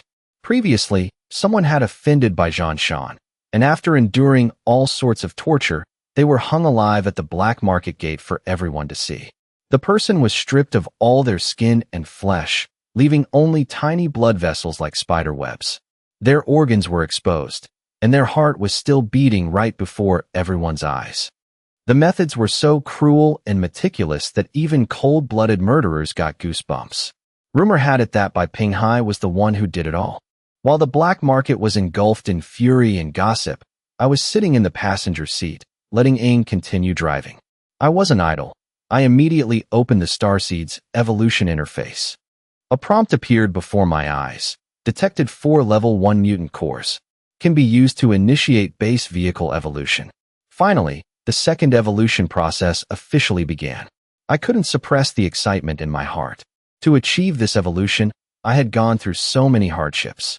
From the life-and-death battle with the mutant wolf pack, to acquiring weapons, then driving the base vehicle all the way from Jinling to Lan County, and even facing the jealousy and suppression of the black market boss. After all that, I finally exchanged for 4 mutant cores. With these 4 cores in hand, I knew I was ready for the modification I had been anticipating for so long. Although the base vehicle had activated the second scan ability and could find a mining dump truck, the original minibus wouldn't be replaced. It would be kept as the base vehicle's primary form. The mining truck would only serve as the secondary form. The base vehicle's primary form was the most stable, the most flexible, and the most energy efficient. In the future, I would mainly use the minibus for daily travel and living, while the mining truck would only be used in truly critical situations. Each form had its own advantages. The mining truck was so heavy that even unloaded, it would struggle to cross a bridge. If fully loaded, its weight could even crack the road surface. The body was too wide, taking up 4 lanes, making it completely impossible to pass through narrow alleys. As for fuel consumption, it was even more terrifying. This vehicle could consume over 1,000 liters of gas per 100 kilometers. After being modified by the Starseed, the consumption might be even higher. If it increased to 2,000 liters, then with my 10 cubic meter reserve fuel tank, the vehicle could only run for about 500 kilometers. Because of this, the minibus form would still be the primary choice. In an apocalyptic world full of ruins, the flexibility and fuel efficiency of the minibus were absolutely crucial. I opened the control panel. A series of options appeared before me, such as armor enhancement, tire enhancement, air cannon upgrade, adding robotic arms, countless categories that made my head spin. Among them, the one I cared about most was tire enhancement. If it reached level 1 tire enhancement, the base vehicle's tires would be upgraded to heat-resistant, fireproof tires. Inside each tire, there would be hundreds of bulletproof airbags. Even if it was shot full of holes, it wouldn't be affected. Fireproof tires were what I really needed. The current base vehicle had very strong armor, but the tires were still a fatal weakness. Once a tire blew out, no matter how much power it had, it would become useless. However, as much as I wanted to enhance the tires immediately, I decided to choose another function, the one I craved and was most excited about. That was the base vehicle customization feature. This was a new ability unlocked when the base vehicle reached its second form, allowing me to personally design and modify the vehicle to my liking. Unlocking the customization feature only required 1 mutant core. It didn't sound like much, but every subsequent modification would require another one. This feature was extremely expensive, but to me, it was totally worth it. When the apocalypse first hit, time was so tight that I didn't have many choices and had to settle for a minibus for the first scan. There were many aspects of it that didn't meet my expectations. But now it was different. I finally had the chance to customize it, turning it into a true war fortress exactly how I wanted. Just thinking about it made me incredibly excited. I immediately made my decision and selected customization. I placed the first mutant core into the slot on the base vehicle's control panel. This core was only used to activate the customization feature. The actual modifications would cost more. I couldn't help but mutter. After evolving to level 2, the base vehicle consumes more and more mutant cores. It seemed like I had a lot of wealth right now, but in reality, it was just a drop in the bucket. The mutant core was quickly absorbed by the base vehicle.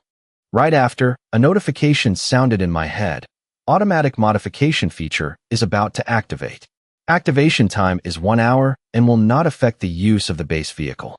The system also notified me that it had detected enough necessary metals in the storage space and asked if I wanted to proceed. I confirmed without hesitation.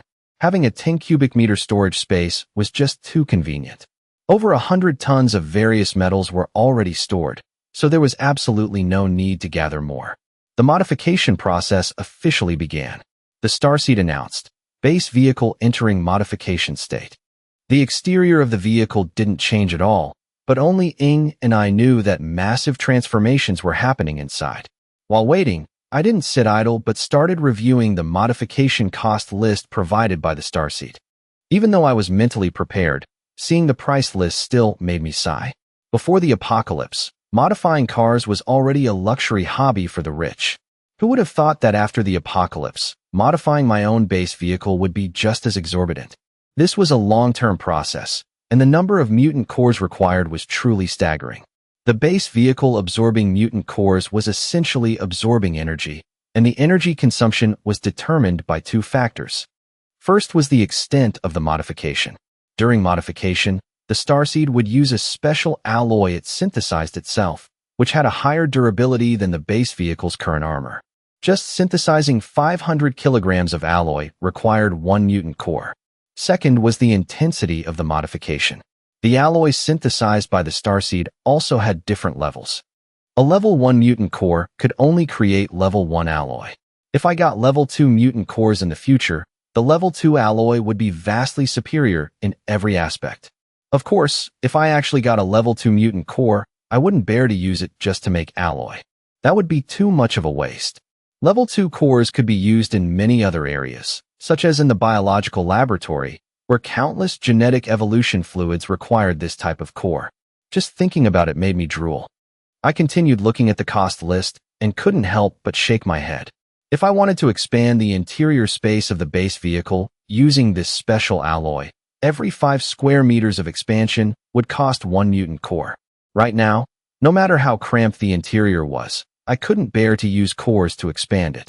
The furniture inside the base vehicle currently consisted of only a folding bed that could be tucked away when not in use. The kitchen and living room were connected, without even a door to separate them. And the kitchen was unbelievably small. The bathroom was squeezed into a corner of the vehicle, so tight that even turning around was difficult. After all, this was still just a minibus. I couldn't expect it to have the spaciousness of a real house. However, speaking of the first scan, it wasn't actually a small minibus, but a larger vehicle. Even though the space might be more spacious now, it wasn't guaranteed that the overall performance of the base vehicle would increase by much. After all, the energy the starseed could provide during the first scan was limited. Using it to modify a small vehicle meant the energy was more concentrated and the body was sturdier. If it modified a large vehicle, the interior space would indeed be bigger, but the energy density would be dispersed. If I wanted to use level 1 alloy to completely replace the original vehicle body, the cost would still be 1 mutant core for every 5 square meters. The price was even more expensive than a house in Zhonghai before the apocalypse. But in return, this special alloy had outstanding properties, and its impact resistance was far stronger than the old body material. And the base vehicle, once modified with this alloy, would definitely have performance far exceeding its past state. After thinking for a moment, I decided to choose the 2 most important locations for the first round of modifications. As soon as the auto modification feature was activated, I started drawing the blueprints. During this process, everything was based on my imagination, but having a clear blueprint would make the modification go much smoother. The first item was the combat room on the roof, which was also the most important modification. Simply put, it was building a bunker right on top of the minibus. I picked up the pen, and the starseed's touch screen immediately appeared before my eyes.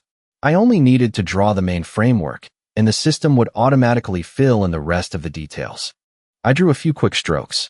After my brain evolution, my body control had far surpassed that of an ordinary person. Without needing a ruler or compass, I could still draw neat straight lines and near-perfect circles. I designed the combat room as a flat oval, about 1 meter high, with an interior area of roughly 3 square meters. In the center was a combat seat that could rotate freely according to my will, surrounded by a 360-degree observation window system, enough to grasp any situation outside. Right below the observation windows were firing slits that could rotate full circle. With just a gun in hand, I could cover the entire area around the vehicle with firepower. Once the design was complete, the starseed immediately built a model. Very quickly, a 3D image of the combat room clearly appeared on the control panel. Looking from the outside, the top of the minibus looked like it had a UFO attached to it. The combat room had a flat, round shape, full of a high-tech feel and cold metallic vibe. The entire combat room was made of the Starseed's Level 1 alloy, its durability far exceeding the base vehicle's original material. When not in use, it could retract and hide completely inside the vehicle, leaving no trace visible from the outside. The thick armor of the combat room was enough to withstand sniper fire, while the inside had an extra layer of soft padding to prevent me from getting hurt when the vehicle shook violently. I looked at the model one more time, then decisively made my choice. Select this plan. Now that I had the combat room, there was still one thing I had craved for a long time, and now, thanks to the auto-modification feature, I could finally add it. That was the ramming spike. On ancient warships, a long ram was installed at the bow to pierce and sink enemy ships. By attaching a ramming spike to the base vehicle, its destructive power would definitely skyrocket every time it charged forward. But a ramming spike wasn't something you could just attach casually. It required materials with extremely high durability, and more importantly, it had to be directly connected to the vehicle's chassis, not just welded to the outer shell. The modified minibus had become a single, unified block. If I just welded a few metal bars to the front, upon heavy impact, the spike would likely break first, or even pierce backward into the vehicle itself. On ancient warships, the ram was always attached to the ship's keel to ensure it could bear the load. If not done properly, the recoil force from a collision could force the spike backward. The enemy ship wouldn't be destroyed, but your own ship would be wrecked. Therefore, to install a ramming spike, there had to be an alloy skeletal frame inside the base vehicle to disperse the terrifying impact force. Ultimately, I chose the plan to install a V-shaped steel plate at the front of the base vehicle. At the sharpest point of the V was the main ramming spike, cast from a conical metal block weighing a massive 200 kilograms. This spike wasn't too long, but it was extremely thick, helping to absorb the impact force more effectively. Surrounding the main spike were smaller secondary metal spikes, four on each side, getting shorter from the inside out, forming a complete V-shape. Overall, this set of ramming spikes exuded an imposing and heavy aura. Installing the spikes consumed over 300 kilograms of level 1 alloy, and the remaining nearly 200 kilograms were used to build the supporting skeletal frame. Although it was a bit tight, it was just enough in the end. The entire base vehicle modification process consumed 3 mutant cores, one to unlock the modification feature, one for the combat room, and one for the ramming spikes. The 3 mutant cores were completely used up. Additionally, I also consumed about 4 to 5 tons of metal from the base vehicle storage. At this time, Rin Xiu was still just in her internship phase, having never appeared in public, only working as a behind-the-scenes assistant. In terms of aura, she still seemed like a girl next door. At the company, she looked no different from a normal college student, completely far from the image of a business queen. Want some water? I noticed she hadn't completely escaped the dark shadow from earlier. When locked in the cage, her eyes looked calm, but deep down, there was desolation and despair. Now, those pale gray eyes finally flickered with a hint of light again. Thank you. Rin Xiu took the bottle of water I handed her. Her fingertips touching the cold, authentic metal surface made her pause slightly. It was a can of Coca-Cola. She understood very well the value of a can of Coke in the current world. This was an absolute luxury. Before the apocalypse, she had seen bottles of wine worth hundreds of thousands, mostly just for display, and drinking them wasn't necessarily as good as the rumors said. But Coke in the apocalypse was completely different. Some people were willing to kill just to trade for it. Even she, holding the can of Coke, felt the urge to drink it immediately. She was truly thirsty, and after prolonged malnutrition, her body desperately needed sugar. She carefully opened the can and took a sip. The feeling of someone who had been starving for days, finally tasting something sweet was hard to describe. Her body felt lighter, and her blood seemed to flow faster. To me, this can of Coke was nothing. I had much more valuable supplies and food. It was just something I casually picked up when passing by a small store. Seeing that she looked hungry, I casually took the leftover mutant beast meat from last night and popped it into the microwave to heat up. As soon as the microwave beeped, Ren Xiu looked over in surprise, forgetting the Coke in her hand. Using a microwave in the apocalypse? The power grid had been cut off long ago, yet it still worked on this vehicle. She looked around, and saw the refrigerator was still running. Next to it was an iPad charging.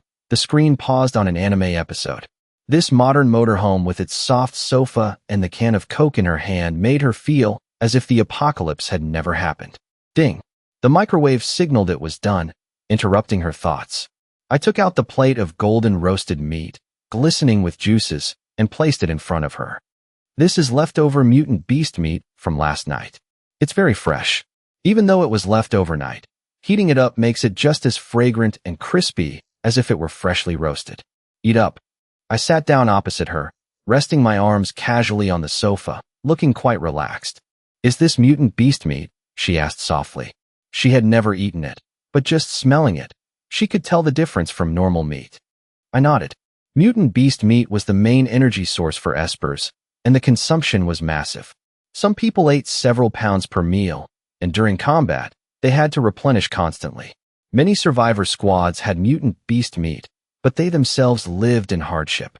Even if there were leftovers, they would never give it to ordinary people. To me, a piece of leftover meat was nothing. But in Rin Shiyu's eyes, this was yet another proof of my team's strength. She picked up the chopsticks, grabbed a piece of meat, and put it in her mouth. It melted instantly, juicy but not greasy at all. She had been starving for days, and even before the apocalypse, this dish would have been considered a high-end delicacy. Even though she was starving, she ate slowly and quietly, without rushing. She silently finished the plate of meat without making a sound. From Sister Hong's cage to this vehicle, it truly felt like stepping straight from hell into heaven. Thank you for saving me. She looked up at me. Her mental perception was far superior to ordinary people.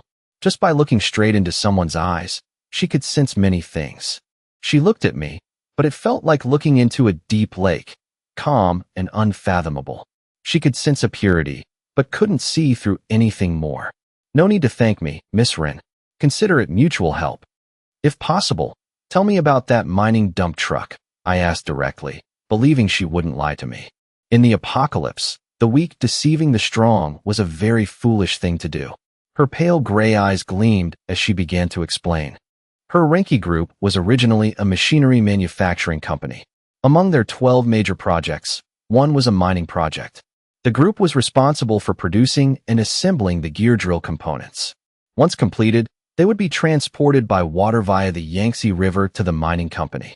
To save costs, the mining side also bought a Caterpillar 793 mining dump truck, transporting it along with the batch of drills.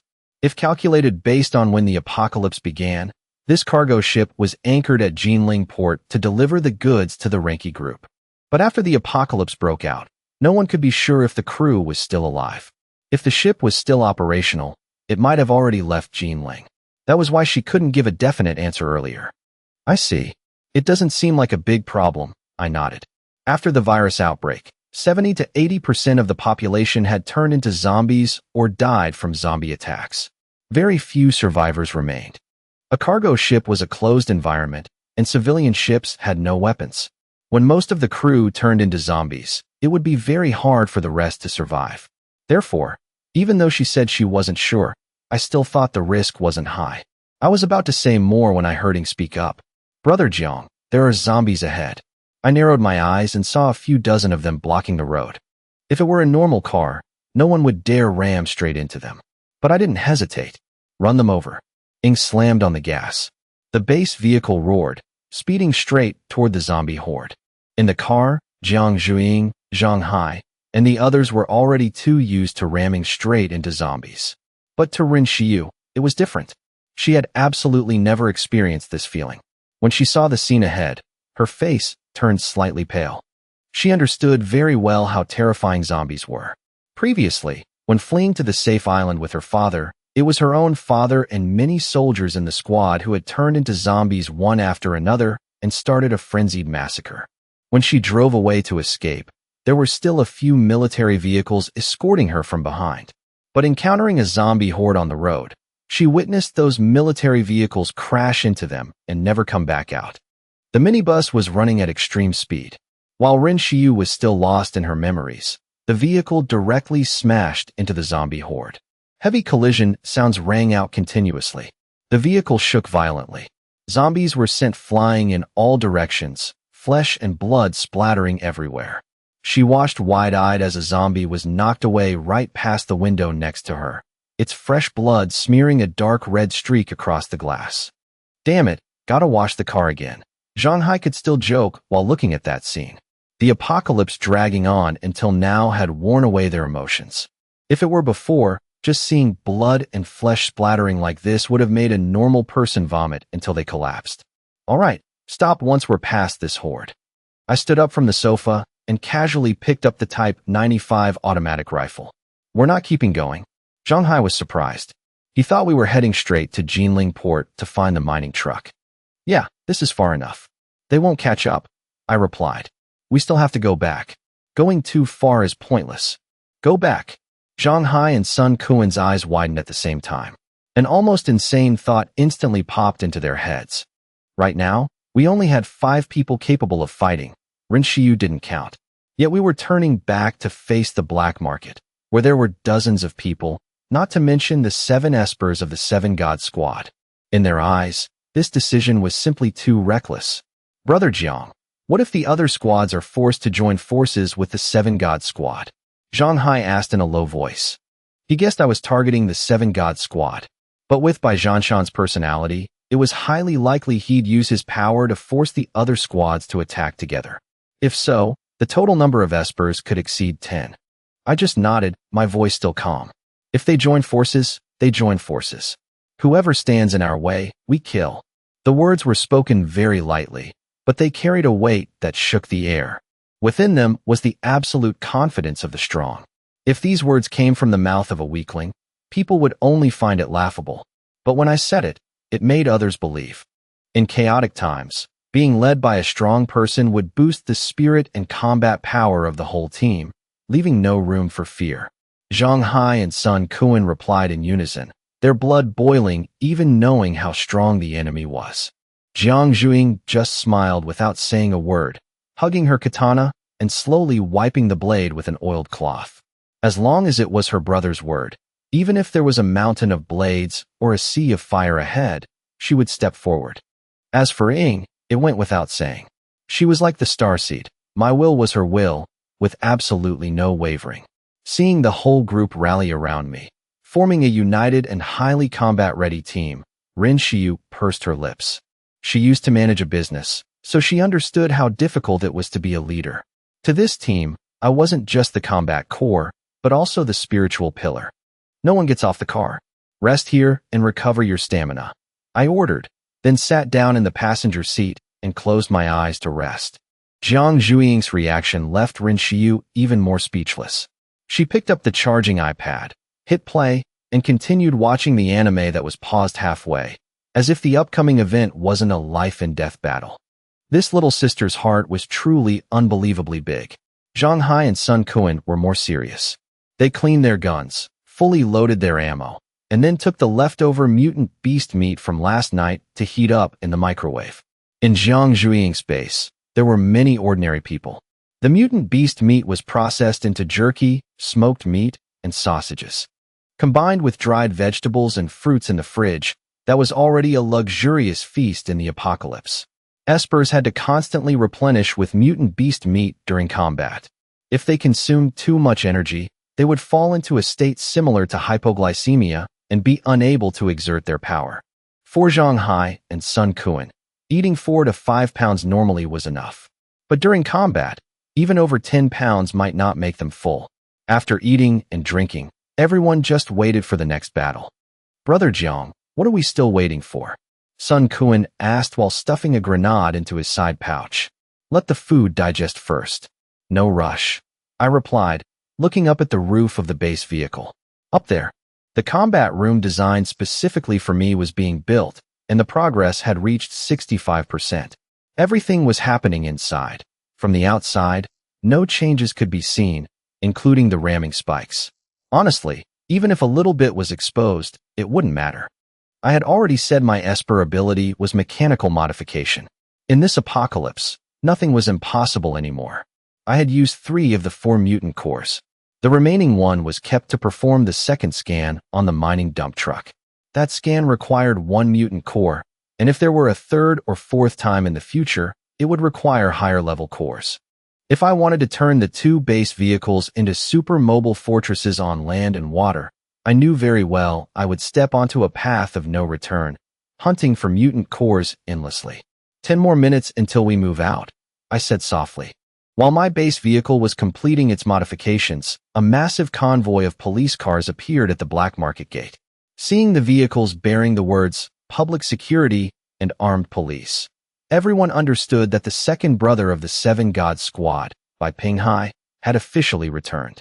The armed police base was only a few kilometers away from the black market, so after Bai Zhanshan sent the signal, it didn't take long for Bai Pinghai to show up. In the apocalypse, police cars didn't dare turn on their sirens, because just a loud noise was enough to attract zombies and mutant beasts. But upon entering the safe zone near the black market, the police lights instantly flashed. The glaring lights blinked, and the convoy didn't slow down at all. Pedestrians hurriedly dodged to the sides. Brakes screeched dryly, car doors swung open, and Bai Pinghai stepped out. He wore a leather jacket and military boots. In these chaotic times, his hair was still slicked back and shiny. He looked no different from a mafia boss. In fact, calling Bai Pinghai a mafia boss wasn't wrong.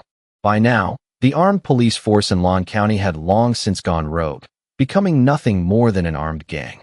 Before the apocalypse, the elite forces of the Lan County Armed Police had been deployed elsewhere, highly likely participating in emergency missions related to the apocalypse. The ones left behind were mostly auxiliary police, or even hooligans within the ranks. They teamed up with some auxiliary police from the Lan County Police Station and Espers, forming what was now known as the Armed Police Base. But in reality, they no longer had any connection to the true armed police force. Auxiliary police were already a group with low qualifications. Good students went to college, and those who aspired to be real cops would take exams for official police academies. The ones who became auxiliary police in Lan County were mostly poor students or even former thugs. In their eyes, the police were the top dogs of the thugs, both prestigious and powerful, so they chose that path. When the world order collapsed, the dark side of human nature was completely unleashed. A force originally responsible for maintaining order now held weapons and combat power, with no one left to supervise them. They didn't think about protecting civilians or fighting zombies. They only cared about saving their own lives, seizing territory, and ruling as kings. Therefore, the so-called Lan County Armed Police under Bai Pinghai was, in reality, an insult to the title of armed police. But in the eyes of ordinary people, this was an extremely terrifying faction. They had weapons, they had espers, and their power far exceeded any small squad. Bai Pinghai, with his multiple abilities and personal strength, was recruited and quickly became a key figure in the squad.